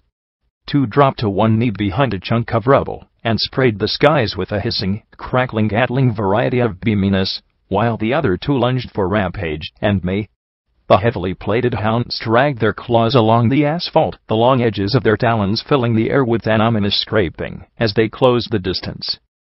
Rampage didn't wait for the hellhounds to close. The adolescent mare roared a challenge of her own and charged. She leaped and smashed all 4 power hooves against the first hellhound's face. The energy cells discharged, blasting her away to backflip through the air and land as the hellhound staggered. Rampage wasted no time, charging again right between the hellhound's legs and running the serrated spine of her armor against something quite tender that tore a howl from the hound. The razor wire woven into her tail caught in the matted crotch of the beast, and with a yank pulled the hellhound to sit on the broken pavement. Rampage then rose and brought down her hooves in a flashing storm of blows to the hellhound's neck and skull till something cracked inside. I didn't have the luxury of her size or pointed edges as I drew my silver sword and swung it in a futile effort to keep the beast attacking me at bay. Even though the edge was sharp enough to cut through the heavy steel plating, I didn't have the magical strength to push it through on my own. The hellhound leered as I danced back, the razor-sharp claws of one hand slashing around as I tried to block the other. Vigilance punched holes in the hellhound, but I wasn't really doing much in the way of damage. Worse, I suspected from the lack of blood that the creature might be regenerating. Not good. I swapped to the shotgun as I gave ground, but the buckshot mostly deflected off my foe. I swapped to the assault carbine, but the close quarters meant that I was firing wildly at best. I suddenly fell to wall behind me, and the hellhound sprang. Sword and forelimb stopped claws that could carve through stone. Quickly, I twisted to the side so I could give more ground. Damn it! I am not breaking these legs. I swore, as the claws carved shallow channels into the black metal with mere glancing blows. Celestia, help me if those things landed a direct strike. The hellhound suddenly lifted its powerful forelegs and flipped me with a crash onto my back. It spread its mighty arms wide and let out a shattering roar of victory. A dull THHMP went off in the mist behind me, and the hellhound's yellow, bloodshot eyes widened in shock as it clutched its throat. A second later, its torso erupted into jets of gore spurting up and down as the grenade went off. P-21 trotted out of the shadows with scotch tape behind him, looking scared, and shoved me back to my hooves without a word, and I felt myself go red. Right now really wasn't the time for this. Glory and the Pegasi were keeping the two shooters busy, trading fire back and forth. Diaz's engine roared as his treads clawed at the asphalt, slowly pulling himself out from under the slab. Suddenly, though, a piece of the road next to him gave way with a crash. The hellhounds were trying to undermine the tank before he could pull free. If he got buried, Diaz. Fire! I shouted. Get clear! There was a muffled explosion as the section of wall split into 3 smoking chunks and flew away from the front of the tank. One arched high and came down on a hellhound more keen on shooting lacunae than paying attention directly above him. It landed with a resounding crunch. Now freed of the wall, Diaz retreated several yards as the road collapsed in a sinkhole just where he had been. 4 hellhounds blinked up as they stared at the twin cannons in horrified realization. Not even hellhound hide was tough enough to withstand that. Still, there were a lot more of them. They clawed their way out of the ground and poured out of the irradiated army buildings, their crude but powerful energy weapons crackling and filling the air with buzzing beams of death. We need to move, I yelled. Lacune levitated Scotch up onto her back while coolly taking aim and blasting a hellhound through the skull with her anti-machine rifle. The tank rolled forward and launched out the far side of the crater, then climbed over the crumbled wall. Machine guns chattered as they chewed into the hellhounds trying to climb out of their holes. He led the way, Boo, Rampage, and myself following in his wake. Lacune and the Pegasi rained down fire behind us to deter pursuit. The shielded Alicorn seemed to be an irresistible target to the hellhounds. Maybe they had some issue with Alicorns I wasn't aware of. They must be being controlled by the Enclave through those helmets. Glory shouted from above. That's what's making them attack us. I hate to disagree, but this is fairly typical behavior for their kind, Lacune pointed out as her shield flared under the barrage. She then flew to one of the rusted rooftop weapons, teleported above a trio of hellhounds with a lump of metal, and dropped it on the beasts. The hellhounds tried to dive aside, but it managed to crush one beneath its oxidized hulk. Red and green beams from the Pegasi swiftly turned his 2 friends to dust before they could disappear into the earth. There were more coming, though. Move, move, move, I shouted as I ran. P-21, panting, struggled to keep up. Always with a running thing, he muttered. I dodged behind him, ducked my head, and with a lunge I scooped him up onto my back. His forehooves hugged my neck as I raced to catch up with the others. Okay, this works. Then he shook his mane, pulled out an apple grenade, tugged the stem, and let it fly behind us and into the ranks of the hellhounds. The shrapnel didn't kill them, but at least it kept them from blasting us for a few moments. Why do all your fights turn into running battles, Blackjack? Rampage asked. 2 hellhounds poked their snouts out from a blown-out door, taking a bead on Boo. Rampage, with swiftness that shocked even me, charged the pair. The armored mare rolled and body slammed them with her spikes, knocking them back. Their crackling, sizzling weapons fired wildly, and the 2 beasts amazingly dusted each other. Rampage stood and shook the glowing powder off with a baffled look. Hut, that's new. The bloody mare beamed at the blank pony. Good job drawing them out, Boo. Boo just trembled in fear, looking as if she wished nothing more than to be back in Starhouse with a fancy butt cake. Anyway, as I was saying, Rampage continued, don't get me wrong. This running and fighting is a whole lot of fun, but I'd really appreciate a little variety in the future. Sorry to be so predictable. I jumped and rolled aside as the ground gave way beneath me, blasting the hound with the levitated shotgun as it emerged, not doing much harm, but surprising the creature. I might not be as sneaky on these hooves, but it was clear that I could still move as quickly when I needed to.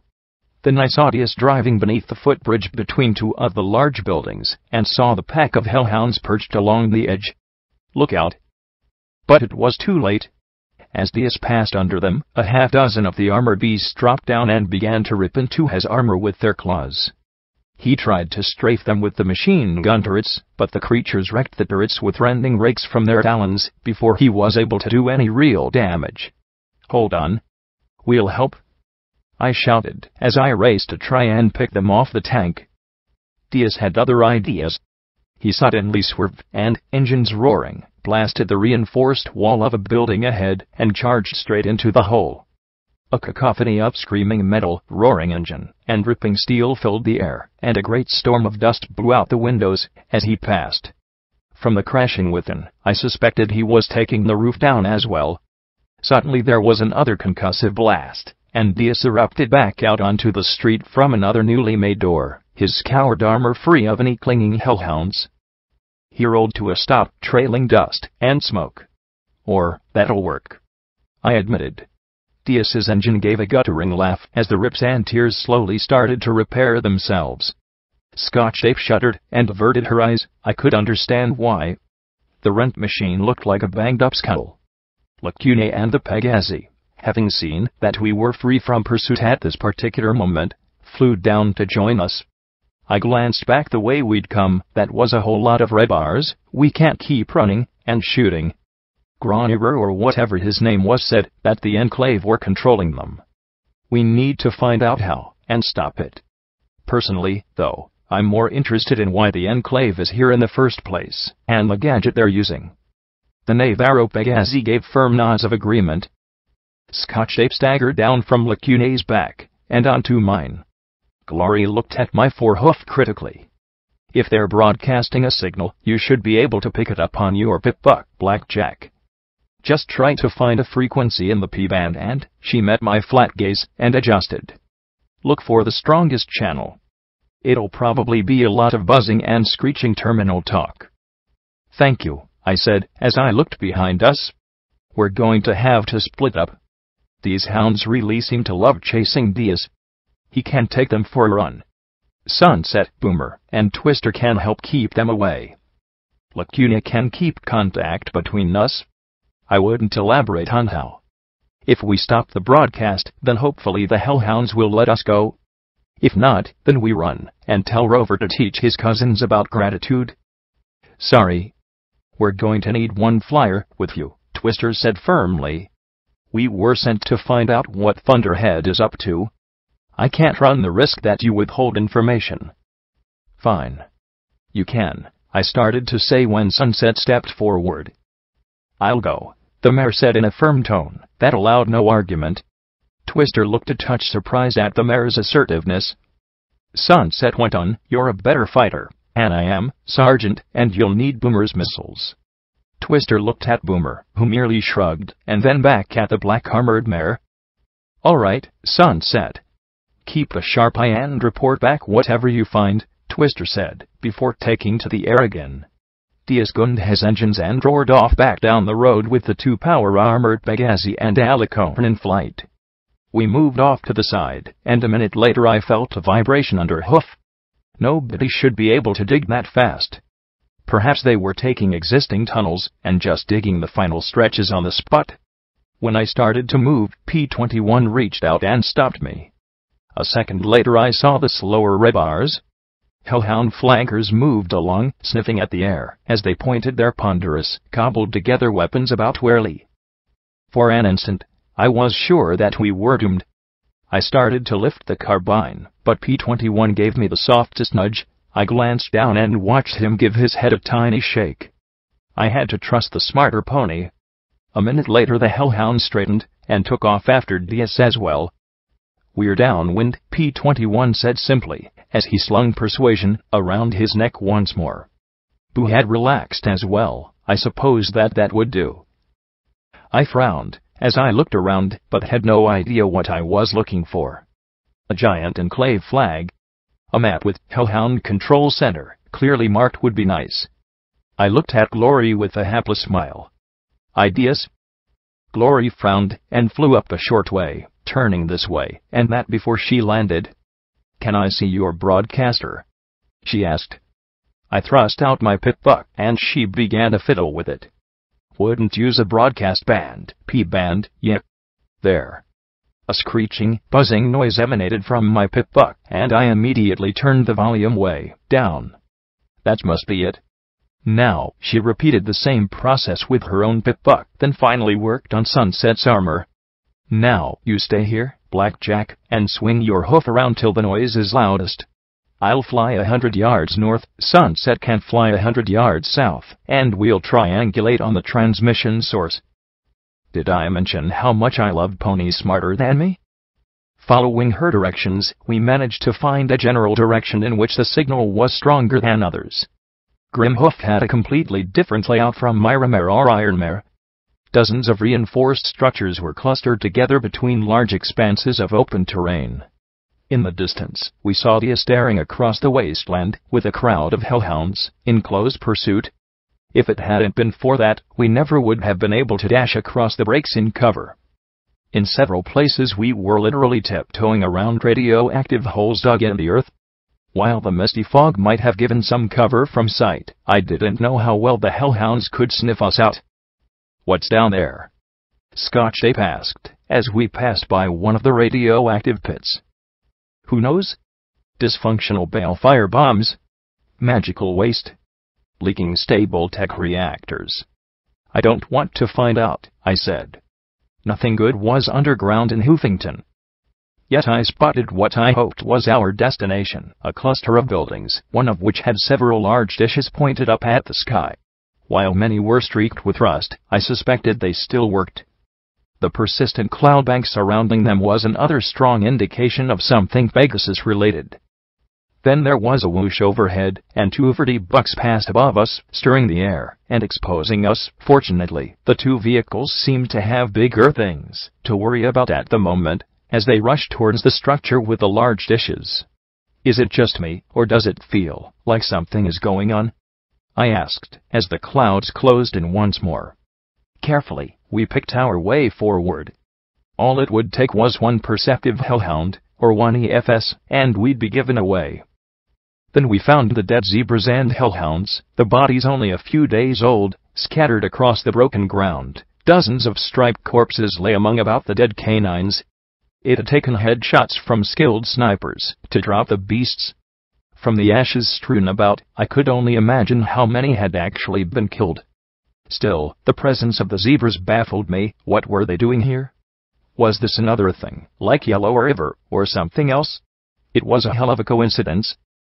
"Blackjack," Glory said, as she knelt by a severed zebra head. A hellhound claw had ripped the side of the face clean off and revealed the metal beneath. Not a zebra, a cyber zebra. I stared in shock as I spotted more in the wreckage. Up ahead there were sounds of gunshots, the zap of energy weapons, and hellhound roars. "What the heck is happening?" Scotch Ape asked, standing on my back and shielding her eyes, as if that would allow her to peer through the mist. "We need to get higher," I said, looking around the rooftops. One of the buildings next to the structure with the three large dishes had a wooden scaffold lashed to the side. It creaked beneath my hooves but held my weight. We made it up to the third story. Clearly this rooftop was some kind of camp. There were glyph-marked ammo crates half concealed underneath canvas sheets. The center of the building had long ago collapsed and lay as a heap on the first floor, leaving the roof as a balcony around a hole. Boo hung back, looking scared. I slowly moved to the edge of the building, where some pony had left a pair of binoculars. Peering through them at the buildings next door, I spotted two that were surrounded by a barricade of rubble. Hellhounds, looking haggard and exhausted even for clawed monsters, seemed to be battling dozens, perhaps hundreds of zebras. The swamp of striped fighters was slowly wearing down the beasts. From atop the buildings, Pegasi in black power armor darted out of cover to strafe the striped attackers, and then returned to cover before deadly sniper fire could drop them. I saw the two vertibucks landing on the far side of the dish building. Then I was shot in the back. The bullet smashed hard against the base of my neck, sparking off the reinforcement along my spine.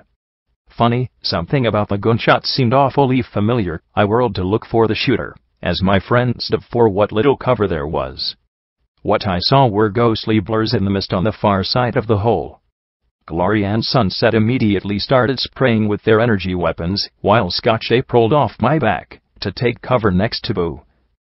I raced around the hole, gritting my teeth as the shots thudded into me, all blows that hurt but none that would down me outright. I fired ahead of me with vigilance as I closed the gap between me and the nearest assailant. Blood dripped from the flickering air as I dove at the cloaked zebra. My hooves, however, flailed at nothing as my attacker leapt out of reach at the last second. I lay there, sprawled on the ground, and felt two hooves land on my spine, and then a rifle press against the back of my skull. The stealth cloak had fallen open, and I magically jerked the rifle barrel to the side, the round biting a deep hole in the crumbled concrete. As I struggled to keep the barrel off my skull, I glanced over at my friends. A grenade reduced two blurs into bloody heaps. Glory and Sunset fired red and green bolts of energy at the attackers. One zebra raced at Boo and Scotch-Tape along the edge of the building, as if it were as wide as a road. Her cloak flew free, revealing a triumphantly grinning mare as she leapt into the air and launched a devastating kick at the white mare. For a moment, I was absolutely certain both were going to die, and then the zebra's snapping cape suddenly whipped across her face, blinding her and causing her hoofed strike to miss by inches. To the astonishment of both the zebra and myself, her leg punched completely through the crumbly roof. The mare struggled to free herself until Scotch-Tape rose above her and bashed her skull with the pipe wrench, knocking her out. Okay, I'd take it and ponder some time I wasn't fighting for my life. Knowing my friends weren't going to die in the next few seconds, I focused on my own attacker. The shooter swore in zebra and with even more force tore the rifle's barrel from my magical grasp. I rolled, the shooter jumping once more to avoid falling. As I looked up, the barrel filled one eye socket as I stared up into the shocked face of my adversary. Pew! Lancer swore. How? What oath did I swear to be cursed enough to have you show up now? Back off! Glory shouted as she pointed her Gatling beam gun at him, hovering over the hole. Lancer pressed his forehoof to the trigger. A sharp sneeze might blow my head off. Don't. I swear, I should have killed you when we first met in that school, the stallion muttered as he looked down at me. We seem to be at an impasse. A parley seems to be in order. Forget it, Scotch-Ape shouted as she brandished her wrench. The alternative is I die, and take the cursed one with me, he countered sharply, not taking his blue eyes off mine. We might be able to kill him if the magic disintegrated him faster than he could move, but anything else would likely have him kill me in his death throes. Fine, I said, looking at the others. Put your weapons away. Remember Brimstone's fall. For an instant I thought he was going to shoot me anyway. Then he pulled the bat-wing lift rifle from my face and stepped off me. You have impeccable timing, maiden. What's going on here? I asked, as I rose to my hooves, not taking my eyes off the zebra.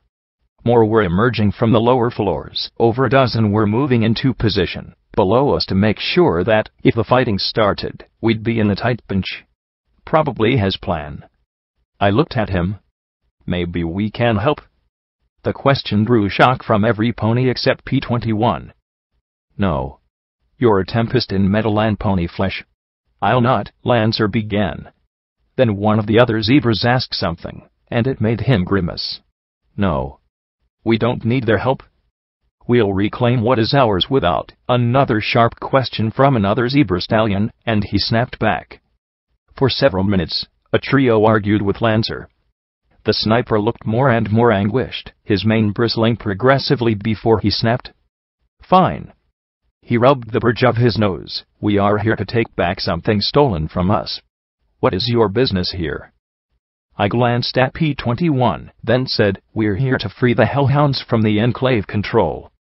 Lancer closed his eyes, taking a deep breath. Of course. Only you could want that. He looked at me once more.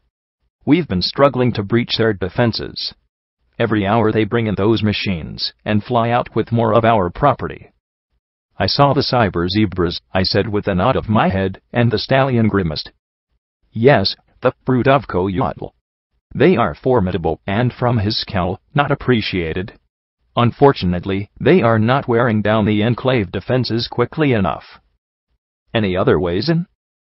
There are claw-dug tunnels, but they are suicide.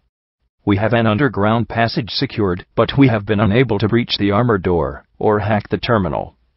You cursed my finest tech specialist, he said sourly, a hoof stroking the trigger of his gun, so we have been unable to proceed. I looked at P-21, and he gave a sure nod. One last question. I tilted my head towards the vertibucks. What are they taking out of here? Property. Our property. Taken long ago, he replied sharply.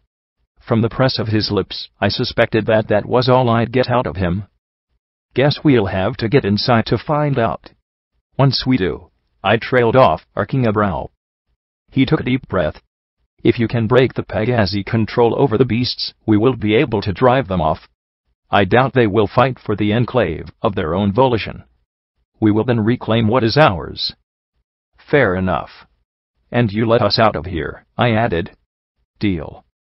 He shuddered. I should have killed you when we first met. You've been nothing but misfortune for me since. Finally, though, he gave a little nod. Now, show us to that door, I said with a grin. No wonder the hellhounds carved their own tunnels. This door was made to withstand a balefire blast. Northeast Equestria satellite tracking was stenciled over the front. Claw swipes had scoured the reinforced steel, but not breached it.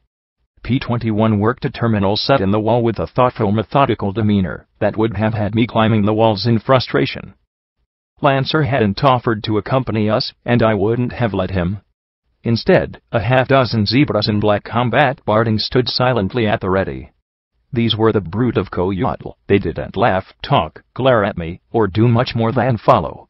Familiar red lights gleamed in their eyes, but that was the only hint that they'd been augmented. Half wore battle saddles with Mark's pony carbines, while the other half wore power hooves. There was something vaguely zebra-like about their armor and weaponry. They wouldn't go past this point. They were here to stop any hellhounds on the far side from rushing out. Oh, what joy to be caught in the crossfire. Any luck? I asked P-21. I'm trying to access a super-secure facility. The password is 13 characters long. It's not exactly easy to figure out. He typed some more on the terminal, scowling, as if it had given him a personal insult. Blackjack, what's wrong with them? Scotch-tape asked from where she sat with Boo. The fillies stared at the armored zebras warily. They don't talk. They don't even move. I don't know, I admitted. They were used 200 years ago during the war. I remembered seeing them in Shuja's memory. Maybe they're just really focused. At the moment, I had way too much on my plate to take on new mysteries. That's way more than just focus, Glory said with a frown. I'd love to do a physical exam. Take one to Rover and compare their augmentation to yours. It'd be fascinating to see if there's any commonality in designs. Yeah. Lancer's not going to let that happen, P-21 said from the terminal, then glanced at me with a frown of concern. You do know he's going to betray us. He's shot me multiple times in the back, and I haven't died yet, I said calmly. Must be really frustrating for him. Worse, given that the Remnant thinks I'm the Maiden of the Stars. Scotch-tape cocked her head in confusion, and I sighed. Basically, I'm the zebra devil destined to bring chaos and destruction to the world. Oh. The filly smirked, but I could see the thought process work through her head as her smile disappeared. Oh, I'm not the maiden of anything. I'm not even a maiden. There's certain criteria a mare has to meet in order to be considered a maiden, and I blew that when I was your age, I snapped, making Boo shrink back. Sighing, I added in softer tones, I don't want to destroy anything, Scotch. I didn't say you did, Blackjack. It's just, look at all the things you've done, she said with a tap of her hoofs. I know it's not true, P-21 Hideki, and there was a solid clunk, and the sounds of working machinery from the door. There it is. constellation, he said, as the door slowly swung open. Its thickness was more than the length of my foreleg. Beyond was a hallway with an icon of 4 stars on the wall over the acronym NEST. Let's hurry. Now that this door is open, I give Lancer 5 minutes before he storms through here. As quietly as we could, we moved deeper into the facility. Given the reinforcement all around it, it was clear this place had been designed to withstand mega spells. There also weren't any signs of looting or pillaging, which made me wonder if any pony had entered here till recently. P-21 and Boo were in the lead, the white mare as cautious as P-21 as she moved forward. Sunset and I, with our metal hoofs, hung back. The red bars didn't give me much encouragement, but 3 times we evaded Hellhound and Pegasus patrollers, once by all of us hiding in large empty crates scattered along the halls. The 4th encounter, both Glory and Sunset placed exceptionally lucky shots that simultaneously vaporized 2 Hellhound guards before either of them could get a roar off. Scotch tape swept the dust into a nearby garbage bin. My paranoia began to nibble at me.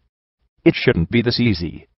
With the FS and the Hellhound senses, we should have run into far more trouble. Was this some sort of setup? Blackjack, Glory said, as she examined one of the many crates with a label, Destination, Shadow Bulb Tower. Contents, Scrap Metal 14/25 number 32. Star. This is a volunteer corps label. This sure isn't a volunteer corps operation, I said, as I slid the silver sword along the top, cutting through the screws holding the lid in place. We pushed it up and revealed a large, carefully disassembled piece of machinery. And that isn't scrap metal. Glory thumped her hoof against the crate, gritting her teeth. We always wondered why Intelligence stopped blocking the VC program. They've been using us to smuggle things to the tower. I'm sorry, I said, as I stroked her blue wings with a hoof. I'm not. Come on. Now I have my own payback to give these jerks, she said, as she continued down the hall. We soon found the nerve center of operations, emerging on a terminal line balcony walkway overlooking a buzz-in command center with rows of even more terminals. The NEST control room had at least 24 power-armored Pegasi, another 24 technicians tapping away at terminals or talking over schematics, and I lost count of the Hellhounds. Once again, though, we'd gotten lucky. There was only 1 power-armored Pegasus guarding the balcony. When she trotted close, Sunset and I reached out, grabbed her by her tail, and jerked her through the doorway. 1 sharp blow later, the guard was unconscious, and we moved out on the balcony. Which one do you think is controlling the Hellhounds? I asked, as I peeked down at all the terminals. None of them. Those are terminals. The mainframe is probably even more reinforced, and this place, Scotch tape said, as she peeked down, rubbing her chin. Are you thinking what I'm thinking? P-21 whispered to his daughter. That if we can't get to the mainframe, or the broadcast equipment, we can blow the cables connecting the two? Scotch replied, surprising the stallion. Actually, I was thinking of trying to find this place's reactor, and blowing it up, he said with a sheepish grin. Overkill, Dad. The olive filly looked down at the floor.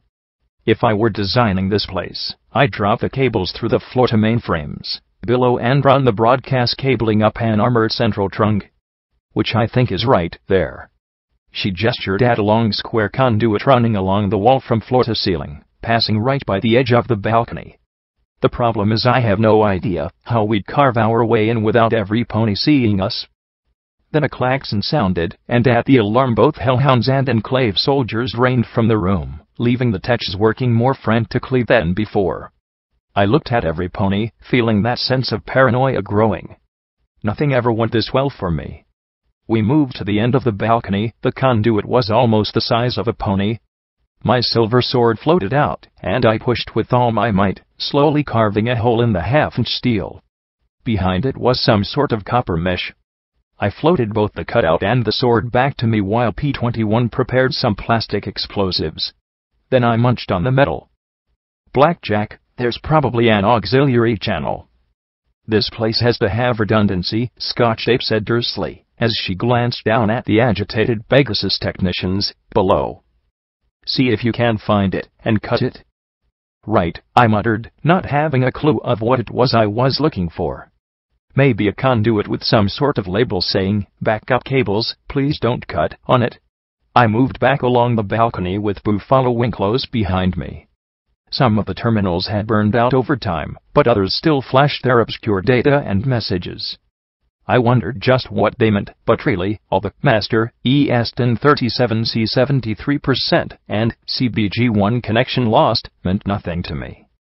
EC 1101 acknowledgement required. I paused, and went back to the unassuming terminal with the tiny command up near the top of the screen. No, I glanced back at Boo, then at the terminal screen. My things are going too smooth, paranoia tripled. I pressed the Enter key, not sure what would happen. The screen flashed, and more text appeared. LNRPLC to Nest. Off. 331-762-RD997 Luna. EC 1101 activity detected. LNRPLC acknowledgement request 9,999,881/10 million. EC 1101 acknowledgement required. Project Horizon's protocol pending. I stared at the screen, but no matter what I typed, the same data scrolled. Dawn had said there was a fuse lit once CC 1101 was out of stable 99. This LNRPLC place was sending requests out to whoever could receive them, not realizing that Equestria had been destroyed. So what happened when it got to 10 million? I suspected that whatever the LNRPLC was, that was where Horizons was too. Still, another dead end. I had no way of knowing how to acknowledge the request. Did I have to use my broadcaster? Transfer C1101 into the terminal. How did I do that? Did the terminal even work? I sighed and looked at Boo. Another hint. Sometimes I think my life is just a string of hints I don't QUI. Behind the pale mare was a row of 5 metal pipes with Oxfordcast stenciled on them. And really freaky coincidences, too. Boo blinked her pale eyes and cocked her head with a happy smile. I made 2 slices with the sword, cutting 5 discs out of the pipes and sending wire chaff all over the floor. If I set off an alarm, it couldn't be heard over the one already sounding. I trotted back to Scotch Tape with a grin, cut the backups. You did. Scotch Tape said in shock, then quickly smiled. I mean, good job. Thanks, I replied dryly, then looked at P21. Bomb ready. He held up several bricks of explosive tape to a radio detonator. I floated it over and into the hole. There was a soft thud as it fell down a little ways, before getting hung up on something. Okay, and I accessed my broadcaster. I'd done this once by accident, but this time it should work. This is security to all Enclave personnel, I said calmly. In 5 minutes, I'm going to free the hellhounds you've enslaved here. You can use that time trying to stop me, or you can clear out. I paused, almost knowing for certain that he had to be listening. Lightwoods. Do you know what I can do? Remember, Mindy. Get your people out of here. From the shouts below, I guessed that my message had been received. I could only hope that they'd follow my advice. If they didn't, well, I'd given warning. Let's go. Quick, I said, wanting to get out of here before they found us. Given that all those guards and hellhounds had probably headed towards the door we'd entered through, we needed to find another way out. As it was, all I could do was move through the halls as quickly as I could. Fortunately, there weren't many red bars this way. Just a shimmering magic field. The blue wall stretched across the entire hallway we'd started down. I tapped it with a hoof, but it was solid as rock. My eyes checked the walls for a terminal to deactivate it, but there was nothing there except for a stenciling of a rainbow lightning bolt on the wall. Let me try, Glory said, as she stepped up to the field and touched it with the wing. The feather passed right through like it was water. She passed right through, and once she was on the far side, the magic field dropped, leaving a ring of deactivated gems. Wow, it worked. Let's go. From her flustered appearance, she clearly didn't want to talk about it. The hallway kept going up and down, and I had no idea if we were above the ground or beneath it when we emerged in an office overlooking a large warehouse space. A large section of the warehouse's roof had been torn off, revealing the open sky. On the office's wall I saw a map, pictures of Pegasus wearing strange blue and yellow uniforms, photographs of the Rainbow Mane Flyer sitting on a rock with other ponies, and grinning wild behind them a colossal factory burned. Another showed a burst dam, a third the building of one of the MASCBS towers. This was Rainbow Dash's office. Or one of them, Glory breathed as she walked slowly around the space. I always thought the Ministry of Awesome was the Ministry of Do-Nothing, Sunset said as she followed Glory. Lots of ponies thought so. Rainbow Dash wanted to give that impression, Glory replied as she looked at the terminal. Plenty of folks wrote her off as the dumb athlete. But she knew how to organize weather teams and be a leader. Till she abandoned her people. Besides, we don't really know that this was Rainbow Dash's office, Sunset said as she looked around. It seems pretty dumpy for a ministry mare.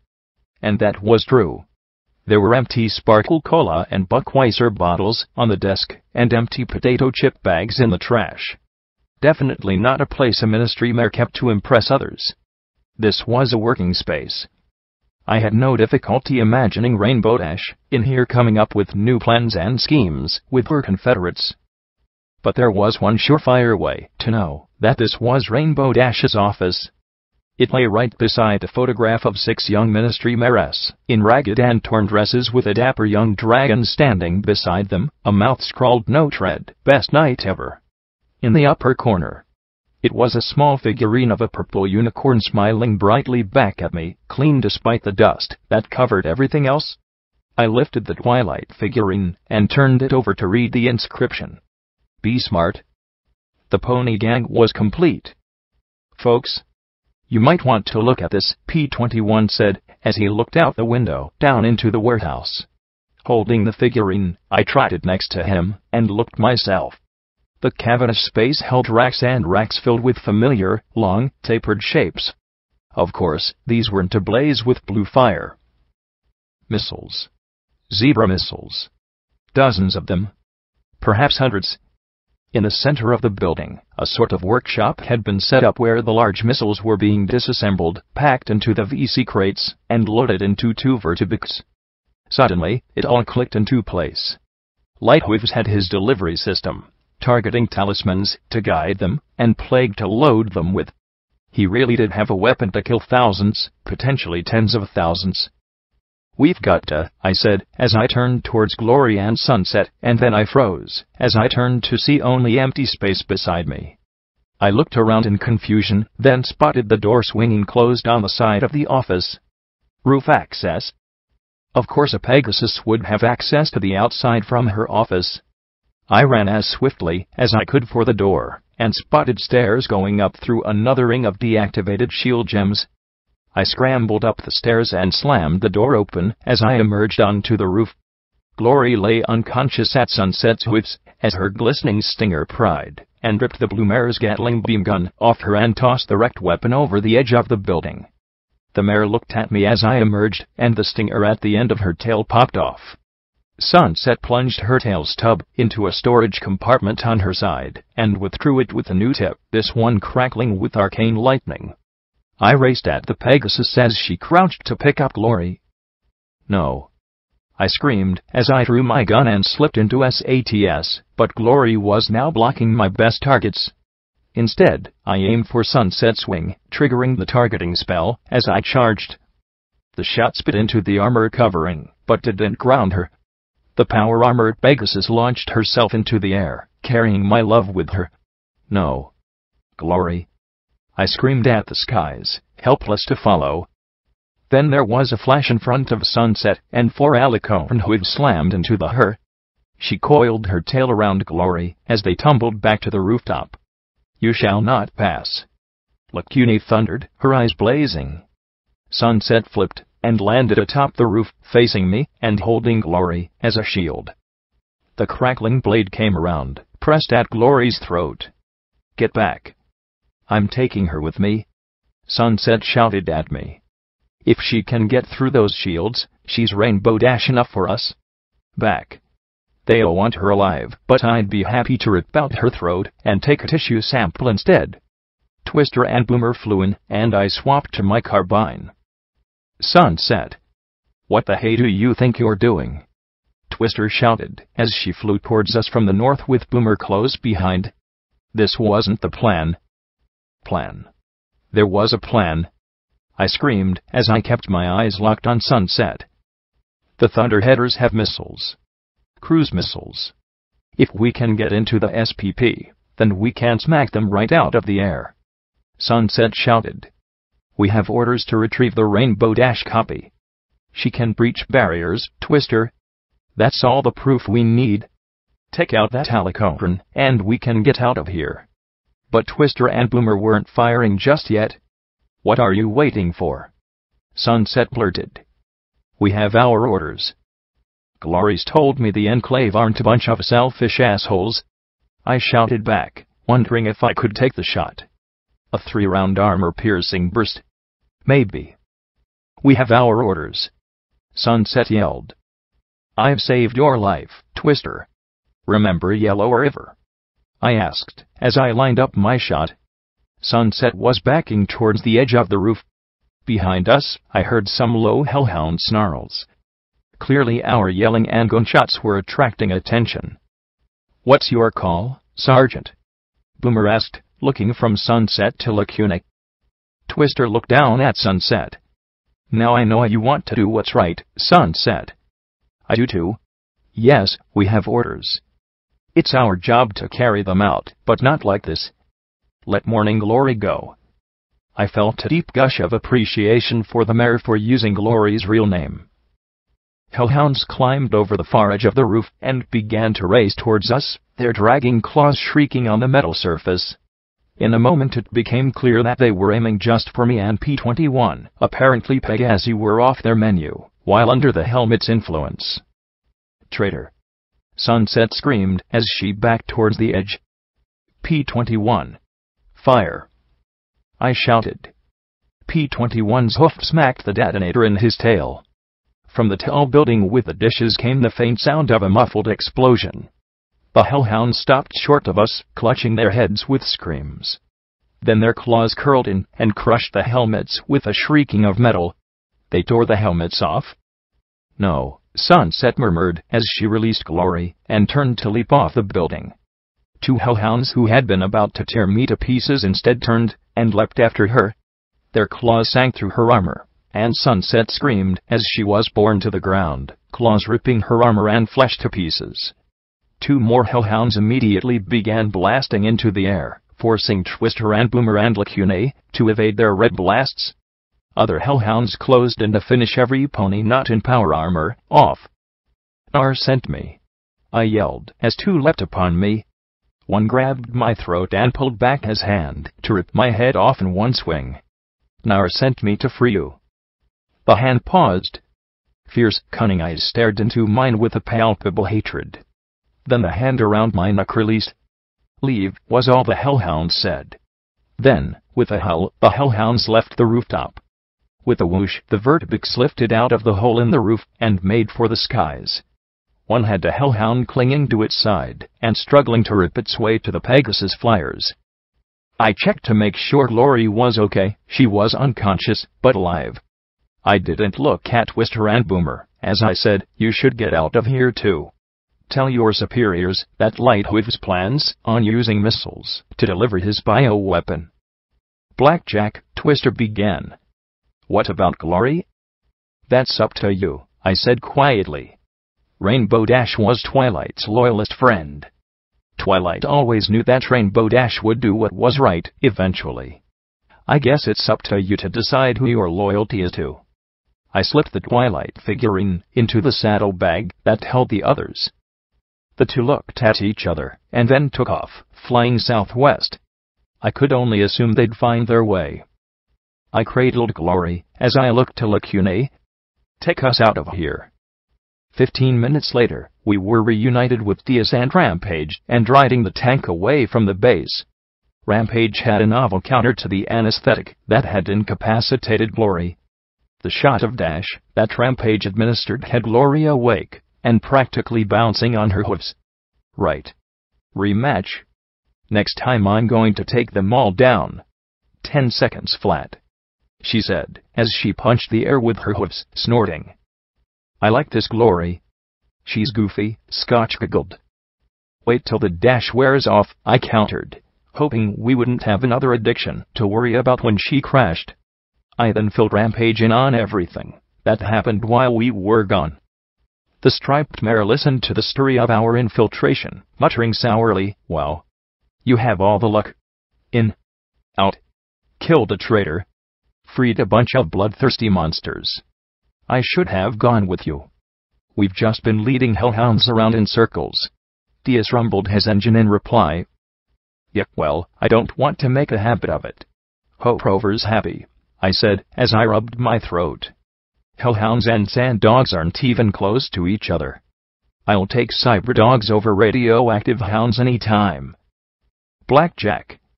P-21 called out, pointing into the still lingering mist. I looked up and spotted the blue bars, lots of blue bars. Dozens. Hundreds maybe. Out of the fog emerged figures walking in perfect unison, covered from head to hoof in black zebra combat armor. Every step was simultaneous and deliberate. A frisson ran through me at the sight of the black-armored horde of zebras. The brood of Coyote were a silent, ominous lot. Behind them were regular zebras, the snipers, and hoof fighters I was more familiar with, dressed in a variety of barding and weaponry, some wearing miscloaks, and some garbed in patch-up combat armor. They formed a ring around us. Glory popped into the air. Let me at him. I'll take them all down. I grabbed her tail with my magic and gave a firm yank to plant her butt back on the tank. Hey. What do you think you're doing? She protested. Hush and let the non-drugged ponies talk, I said, as I looked around for him. Lancer. I called out. Maiden, he replied, as the zebras parted and the silent stallion advanced. Well, is this the point of your sudden yet inevitable betrayal? I asked dryly, tapping the turret with my hoof with a reassuringly solid clang. Because while you got an army, I got a tank. Maiden, didn't I tell you that your death wouldn't be at my hooves? Your demise has been decreed to be carried out by Legate Vichosus himself. I would not kill you, even if I had the opportunity, Lancer said with a calm smile, as he stood out in front of us. I didn't point out how willing he'd been to threaten to kill me when he'd had guns pointed at him. So, I frowned, as I watched the black-armored zebras slowly back away, as one. They weren't moving, as if to simply let us leave, however. One red bar appeared on my EFS. Oh no, a gap appeared ahead of us, and a lone figure slowly advanced through the mist. The zebra stallion moved with a slow gait that conveyed terrible power and grace all at once. His head was concealed by a dragon skull carved with strange glyphs. His powerful body bore innumerable scars across its surface, including a horrible Y-shaped injury across his chest. More carved dragon bone armor formed spikes at his hips and flank, strapped in place, and tattered glyph-marked cloths tied around his fedlocks snapped in the breeze. Apart from that, he wore no barding. He carried no weapons that I could see, but for all I knew he could kick through steel. Lancer trotted around the edge of the circle of zebras to join the legate, kneeling beside him. Legate Vichosus, may I present for you the Maiden of the Stars, Blackjack. He then smiled at me and said, Maiden, be honored. This is the legate of the fallen Caesar's will. The stallion that exercises the last remnant of the Imperial Army. Enough, my Lancer, the legate said in low, deep voice. This is not the time or place I wished for this battle. I hope to break the Maiden upon the smoldering, melted remains of their cursed city.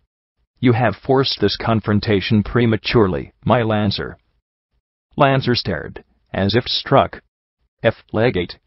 It may be early, but she is here. You are here. Let the champion of the stars be felt by your hoof.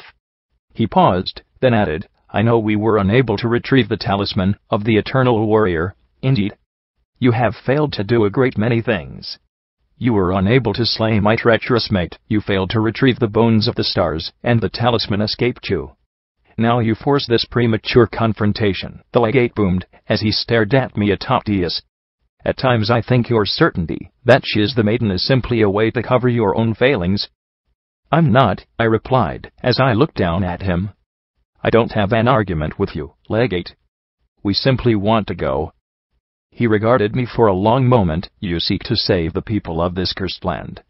He asked, gesturing towards the car, with a sweep of his hoof. I do, I replied. Why? He asked in return. Legate, I beg you. Do not speak with, Lancer began, but with one baleful look from the legate he fell silent, chewing on his unspoken words. I considered the question, not expecting it. Because I can fight. Because others need me to fight for them. If I have the ability, then I should use it. Security protects ponies. But who are these ponies you protect? He asked calmly, reasonably. Murderers. Rapists. Thieves. Slavers. The craven, the callow, and the cruel. You yourself have seen how this place corrupts, twists, and violates all within it. This land attracts the sinful and wicked. Are they deserving of your service? Are they worth your pain? Closing my eyes, I could easily imagine who he was talking about. Clink. Sanguine. The Overmare. Dawn.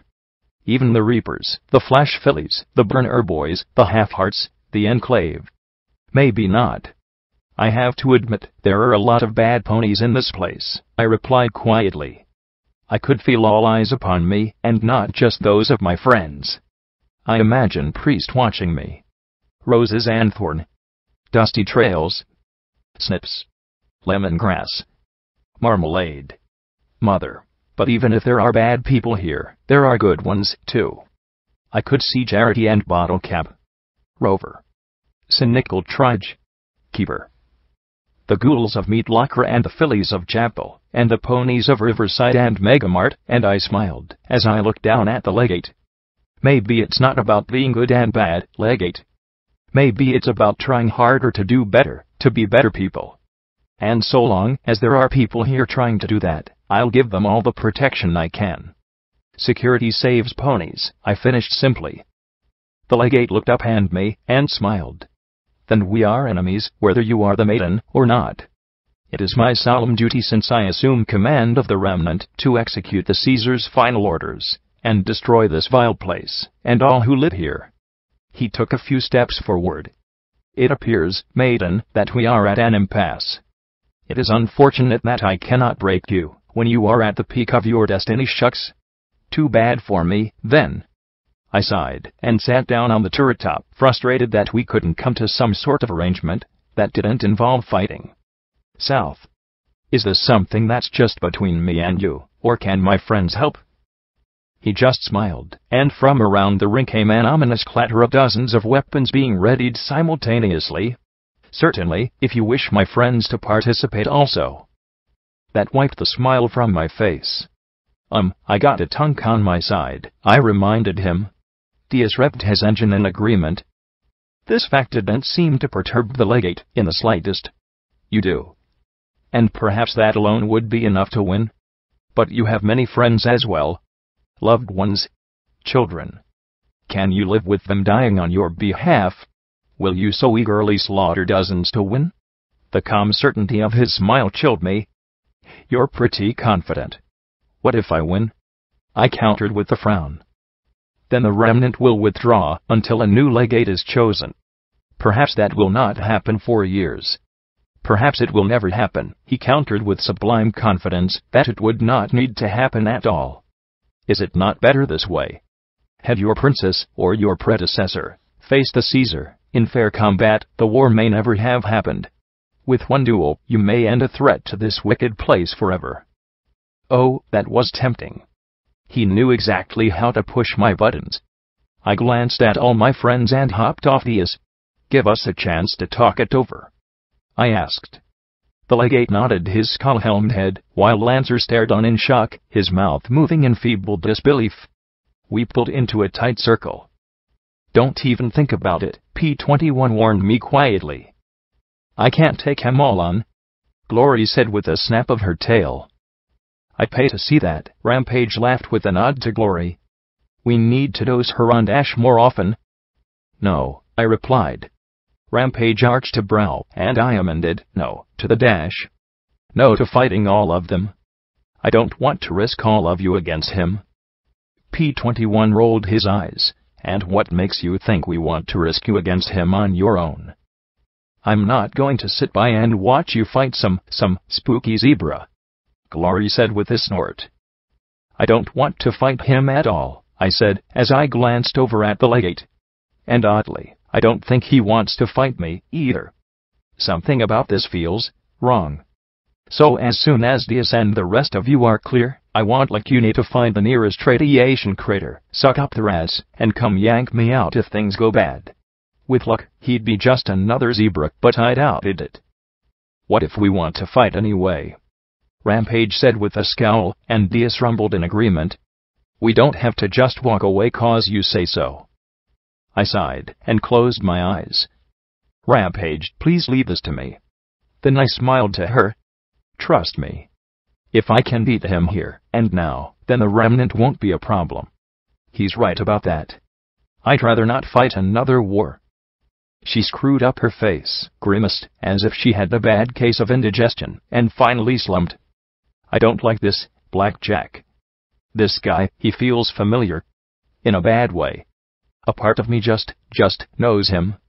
She said with a frustrated scowl, then added, and I know he's bad fucking news.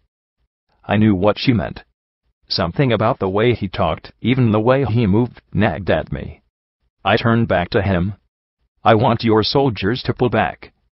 My friends will do the same. Then we can have your duel till one of us surrenders, or is killed. Agreed. Your terms are acceptable, he replied casually. You may use whatever weapons you have at your disposal. No, Legate. She must be slain here, and now, Lancer begged as the zebra horde pulled away. Silence, the Legate countered, not taking his eyes off me. You forced this confrontation prematurely. Do not say another word to me. Glory, still muttering about how she could take them all on, gave me a firm hug and a promise that if I started losing, she'd be there in 10 seconds flat. With that, the tank rolled further north with my friends, and the striped horde moved off to the east. I spotted a half-dozen or so hellhounds watching from the southwest through glinting binoculars. Were they going to interfere, or were they placing bets? I wondered what the odds they were laying on me were. I levitated the star metal sword and vigilance. Before me, the only weapons he might have had were those wind-blown pieces of cloth tied to his legs, and I wasn't sure how effective those could be. As we began slowly circling each other, the Hoofington rain decided to start right there, hissing on the rock, and dripping along my metal and his bone. I just had to beat him. Not even kill him. I could do this. I could. We trotted around each other, feeling as if we were building energy, and any moment, and like that he turned, and darted in with a speed that almost took me by complete surprise. He leapt over my swing in a somersault, and smashed his outstretched hooves against my skull, rattling my focus. He landed in front of me and launched into a backwards flip that crashed his hind hooves against my jaw. I fired wildly as I staggered back, but he landed on his back legs, and in a half-dozen steps arched around to my left, jumped in a spin, and bashed the side of my head again with an outstretched rear hoof. The force of the blow almost put me on my backside, as he landed in a crouch, and twisted to arrest his momentum in that direction. A second later, he reversed the movement of his upper body, and like a snapping spring rammed his hoof against the opposite side of my head, knocking me flat on my back on the ground. All that in 10 seconds, my EFS warned me that my head couldn't take a series of blows like that again, but that was exactly what the Legate was continuing to target. He sprang like Rampage high into the air, flipping, and bringing his rear hoof down in a finishing blow aimed at my skull. I brought up my forelegs, and his hoof clanged loudly against them. The sword flashed through the rain to sever the hoof pressed against my forelimbs, but he kicked off my legs before the edge connected. Rolling back upright, mud streaking along my hide, I dropped into SATS, and queued up 5 shots. To my amazement, the targeting spell estimated only a 40% chance of hitting. I triggered the spell anyway, but as soon as I did I could see why the chance was so low. Everything moved at a crawl except for him. 3 rounds bit into his striped hide, but they were spread out and not near any of the vitals I'd aimed at. The shots didn't even seem as effective as they should have been, given he wore no barding in those areas. His tough hide just fought the impacts, leaving small bloody holes rather than gaping wounds. Not good. I rose and lifted my hooves to block further attacks to my head, but the legate had fainted.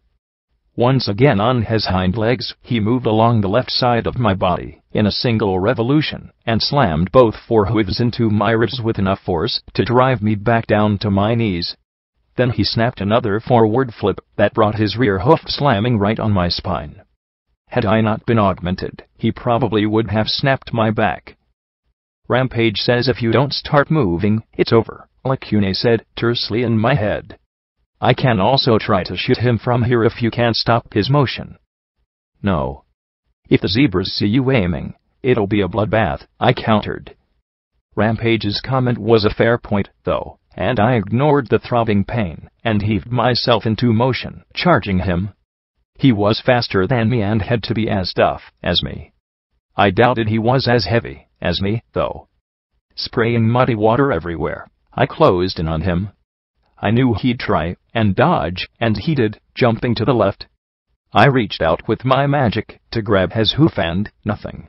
It was like his striped body was coated in an oil that just slipped right out of my magic. He darted in with another forward flipping kick to my head, as before, but I lunged aside and took the blow on my shoulder. My forehooves reached up and locked around his outstretched rear leg, and then my horn flashed and fired magic bullets into him. Like my telekinesis, though, the magic was reduced far below what it should have been. Using the trapped limb as leverage, he twisted around in front of me, drew back his other hoof, and kicked me square in the horn. The stab of pain almost broke my focus, and my planned swing with the sword to sever his trapped leg missed, and bit deep into my own right foreleg. As smooth as a greased gun slide, he kicked until I lost my grip, then pulled free.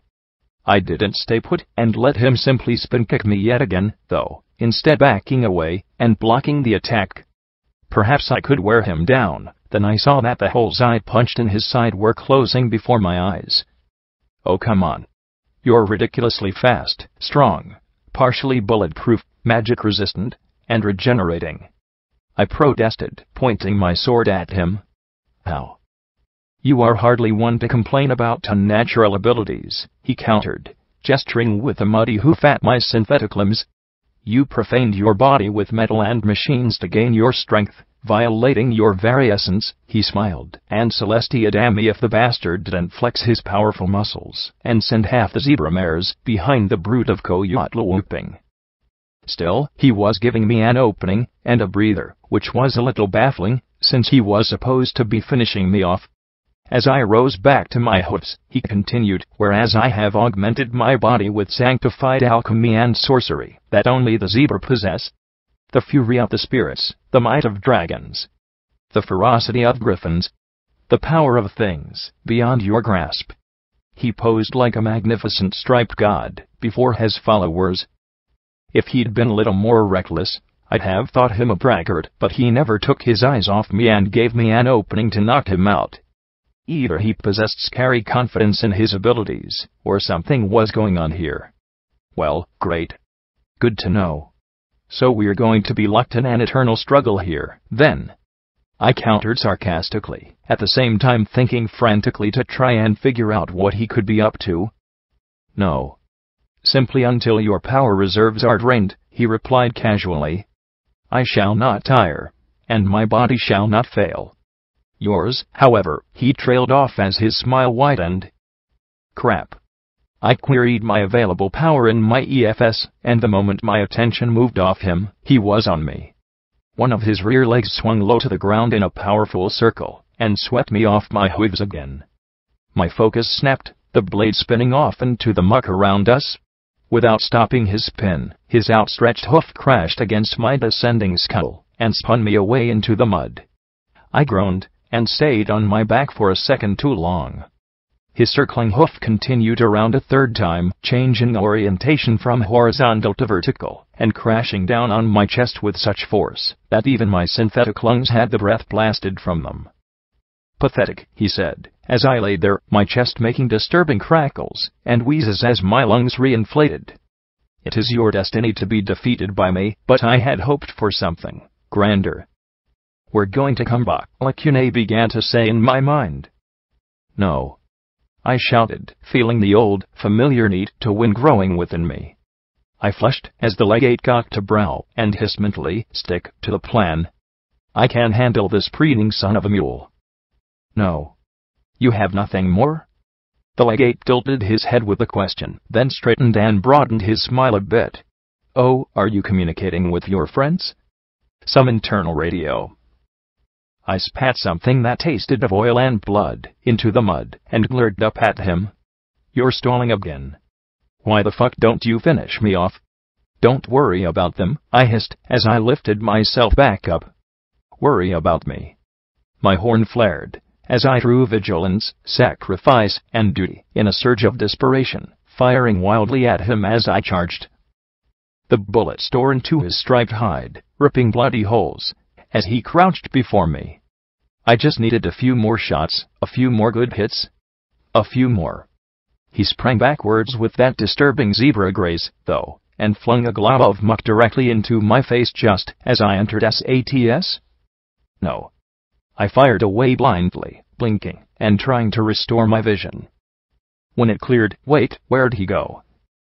Above you, shouted Lacune in my mind, as his plunging hoofs smashed down between my shoulders, driving me face first into the sludge. My spine let out a crackling of bone and a groaning of metal, and I felt a horrifying moment of my body being consumed by a paralyzing numbness from my neck down.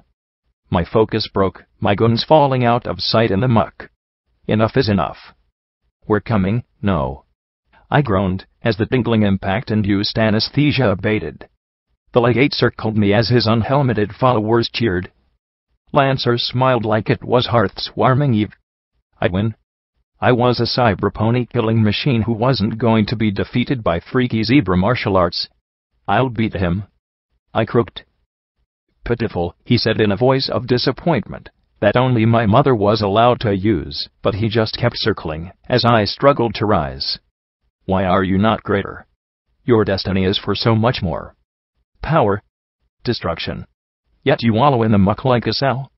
I am half inclined to let you crawl back to your friends until you are a fitting opponent.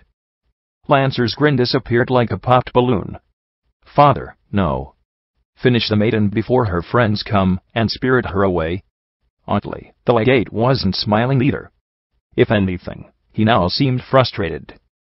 If you fear such, my Lancer, be prepared to slay her alicorn when she appears, but you will not interfere with destiny, the legate snapped, then fixed me with a calculating glare. Where are your friends? Why do they not come for you? He murmured, if my ears hadn't been augmented, I likely would have missed it. A good question, Lacune snapped in my mind. I may have just enough magic to come back myself and help you. No. You heard him. Lancer and a dozen other zebras will kill you the moment you appear. I could see Lancer prepared for her arrival. Surely there would be others as well, hidden out of sight. I'll beat him, no matter how he breaks me. I could take it. I deserved it. I deserve this, damn it, Blackjack. You're not some. Lacune shouted within my mind. The name struck across my thoughts, stunning me a moment. Some? I was acting like some? The legate just stared through the eye sockets of the dragon, as my eyes met his for a half-dozen heartbeats. Annoyance flashed inside his brilliant, scornful yellow gaze. Finally, some line had been crossed. So be it, the legate said. Like a tempest, he fell upon me. His body twisted back and forth, a vortex battering against me with a speed and power I could only defend against by lifting my hoofs. I had to win, it was what I did best, but I wanted to lose. That sick, insidious seed inside me like this battering, wanted it. High Tower. Pinkie Pie. Chapel. Fluttershy Medical Center. Big Macintosh. The Seahorse. His grin suddenly widened. While continuing to rain down blows, he said in a tone of false kindliness, do not fear for your friend's safety. Those that surrender will be taken back to our base as slaves. I will take the olive one for my harem as tribute. My black, dented limbs snapped up and clenched, the legate's swinging forehoof between them in a grip so firm it halted his thrashing, whirling barrage. "No," was all I said as his eyes widened within that skull, his foreleg trying to jerk itself free. Then I pulled him forward, and rammed my horn into the left socket of that bony encasement. For the first time in our fight, the legate truly screamed. If I'd possessed Lacunae's fire, I might have finished him off there and then. As it was, only the vitreous jelly of his eye coated the end of my compact horn. His own supernatural toughness and speed allowed him to jerk back moments before magic bullets erupted from my horn. Blood, bright and arterial, spurted from the impact, and the bone itself cracked and crumbled around that wounded socket. I lacked fingers, so instead I lunged once more, and sank my teeth into his neck. My jaws bit down hard enough that I tasted blood. For once, it wasn't mine. Locked so, my forehooves grabbed his shoulders in a steel embrace. He struggled to pull free, and I twisted to the side, driving him straight into the muck. I heard Lancer shouting something in Zebra. Something edged in fear. He knew. He'd seen me like this before. I'd win. No matter what. The legate's hooves kicked wildly, as I began to pummel everything I could that was striped and moving. He wheezed around the grip I had on his windpipe, trying desperately to free himself. "No, you don't. No more fancy zebra kicks." I hauled him back to me through the mud, using my weight, something his augmented flesh lacked, to keep him shoved beneath me.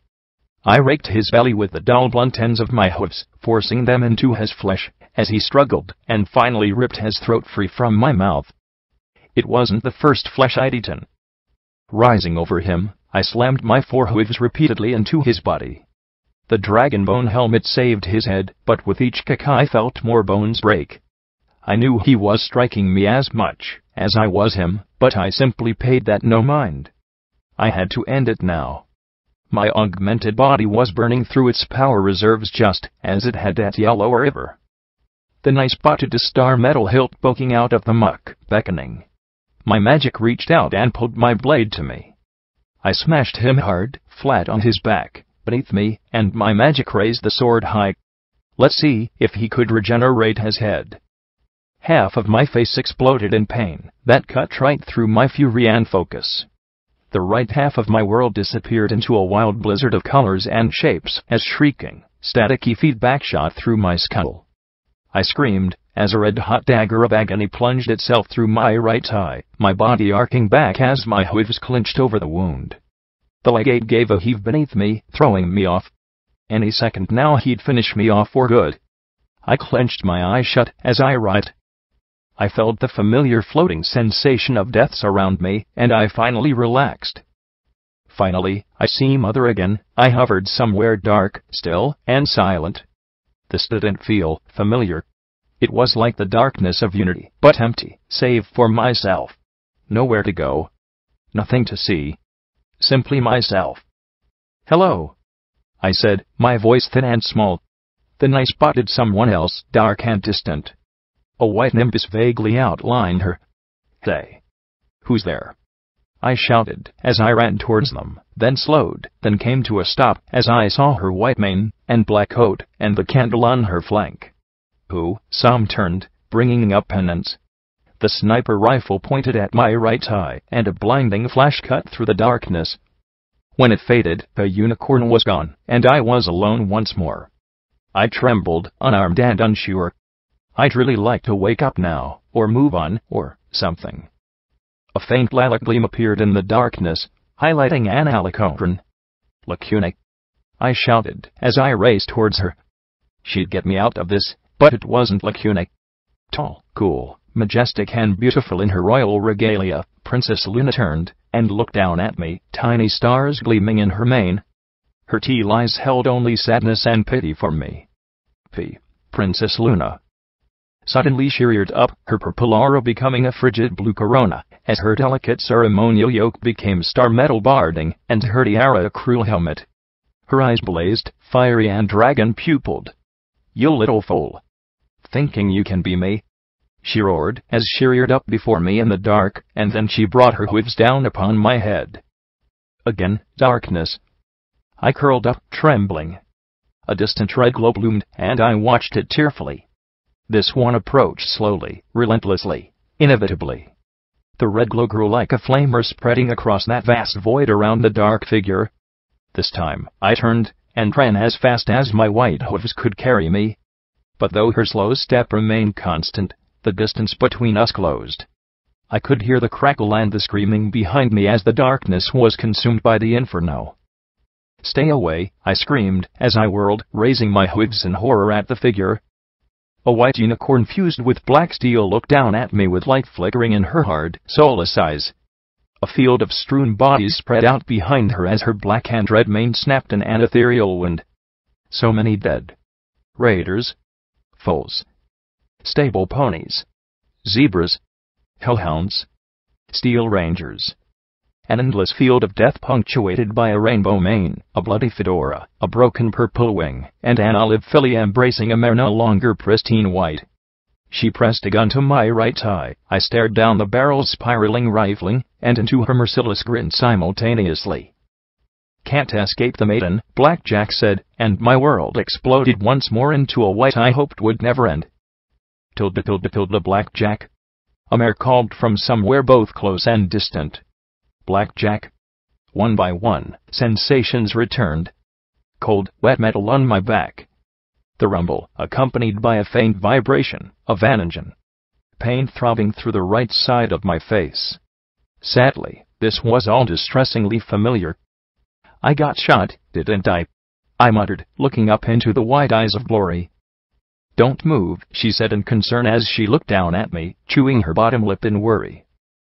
I sighed, and remained still. "What happened with the zebras?" "We don't know," P-21 said, as he moved on the opposite side of me from Glory. Lacune started screaming that we had to get back to you immediately. The blue stallion looked off in what I could only presume was the direction of the Alicorn. I've never heard her scream before. I didn't know she could. He looked back down at me soberly. We barely saw anything of the fight. The fog cut us off. Lacune was all but jumping in one of those radiation pits trying to get enough magic to get in and blink you out. We arrived just as the zebras were leaving. He looked off in another direction. "They are gone, though." I checked. "They've moved back to the base. They left you for dead." "Me?" "The maiden. The pony devil of the stars?" "That doesn't make sense," I muttered weakly. "Zebras," P-21 said in return with a small shrug.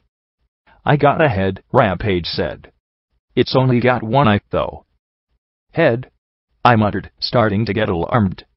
I began to raise my head, but then P-21 pushed me back down.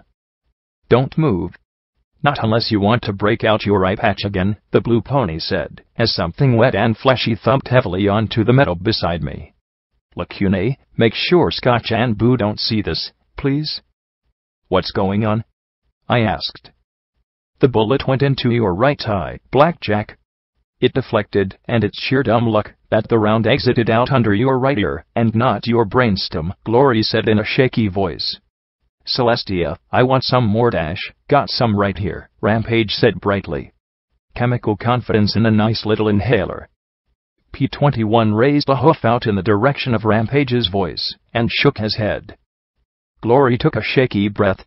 No, he's right, put it away. Throw it away. Take it yourself. But don't give it to me." She ducked her head out of sight, and I heard some wet noises. "Does it hurt? Do you want a memory orb?" P-21 asked me. No, right now, no," I said, as I lay there. I didn't want to go someplace else. I just got back. "So, what happened, Blackjack?" Rampage asked. I was getting all kinds of creepy familiar vibes from that bastard. I was winning. I think I was winning. Then someone shot me in the head. I muttered as I saw Glory's head moving, her mouth holding a bloody scalpel. "3 guesses who?" "Lancer," P-21 said with a scowl. Then he sighed. "I don't care how forgiving you are, Blackjack. Next time I see that bastard, I'm putting a live grenade in his saddlebag." "Guess you got lucky," Rampage said casually. "They left you for dead." "Luck. No. Not luck." Being forced to face the legate hadn't been luck. That fight, him drawing things out, that wasn't luck. They wouldn't have left me till I was certainly a corpse. "Pull this out, Rampage," Glory said, as the striped pony moved into view. She wiggled her forehooves out of sight. There was a wet, crunchy sort of sucking noise.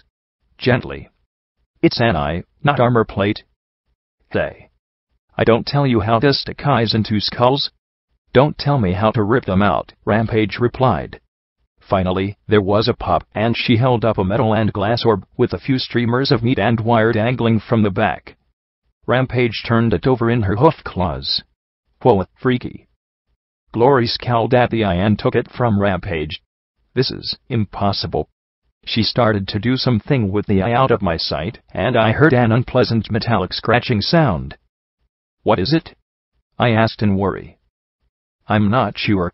Give me a second to finish cleaning it off," Glory said tersely. "So, are you depressed?" P-21 asked.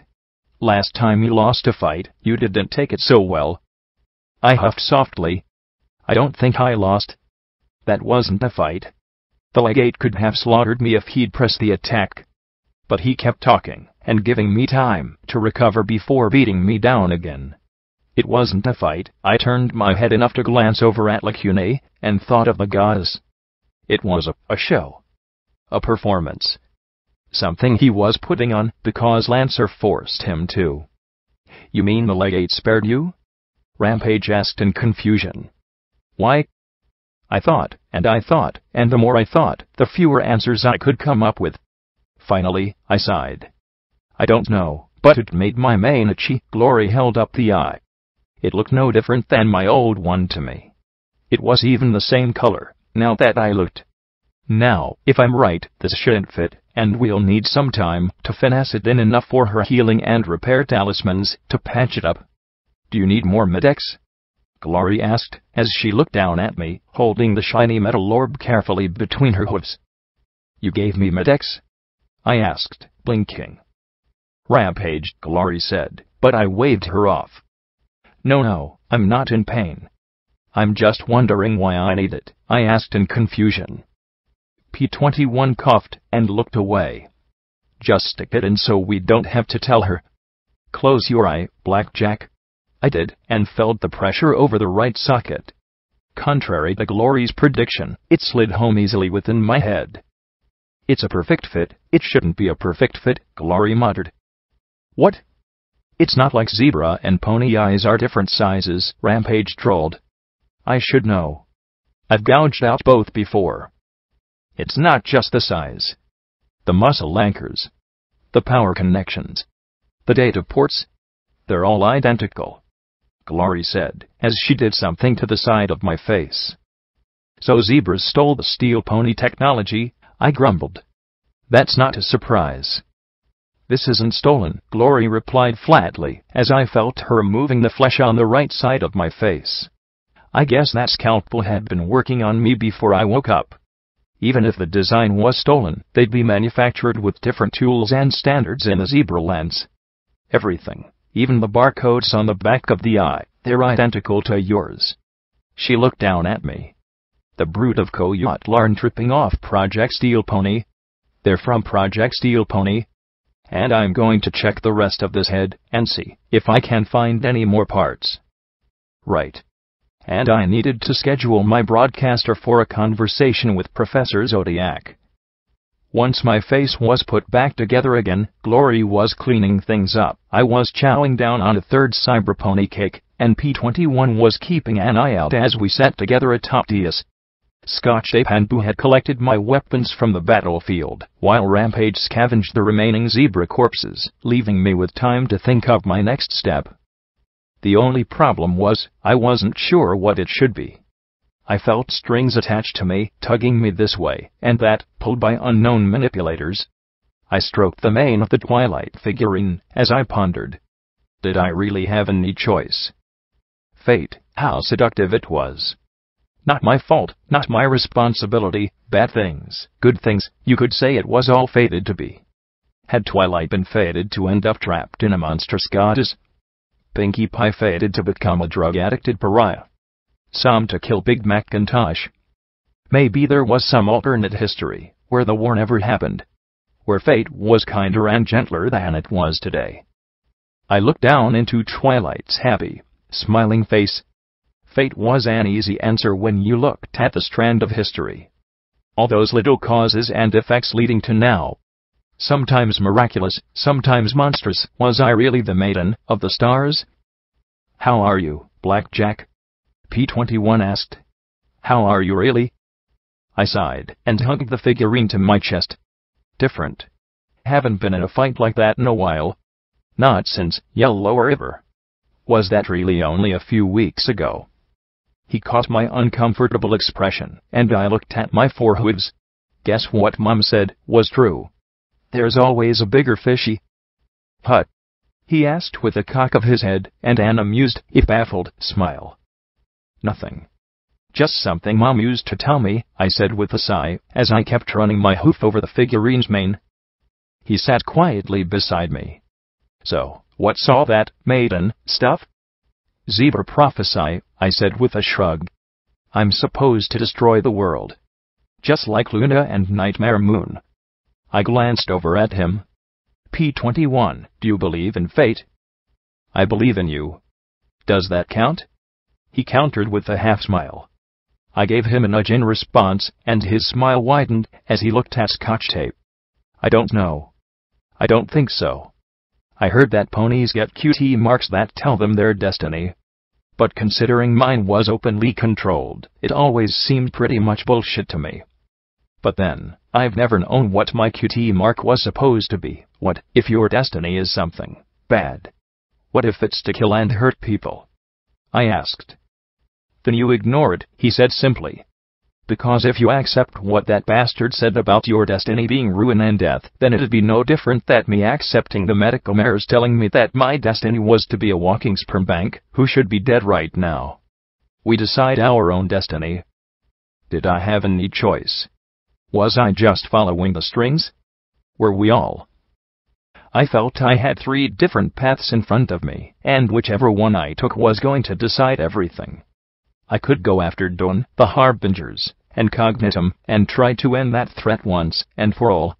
Or perhaps try and find out a way to stop the legate and his army from attacking the hoof and all my friends with Net.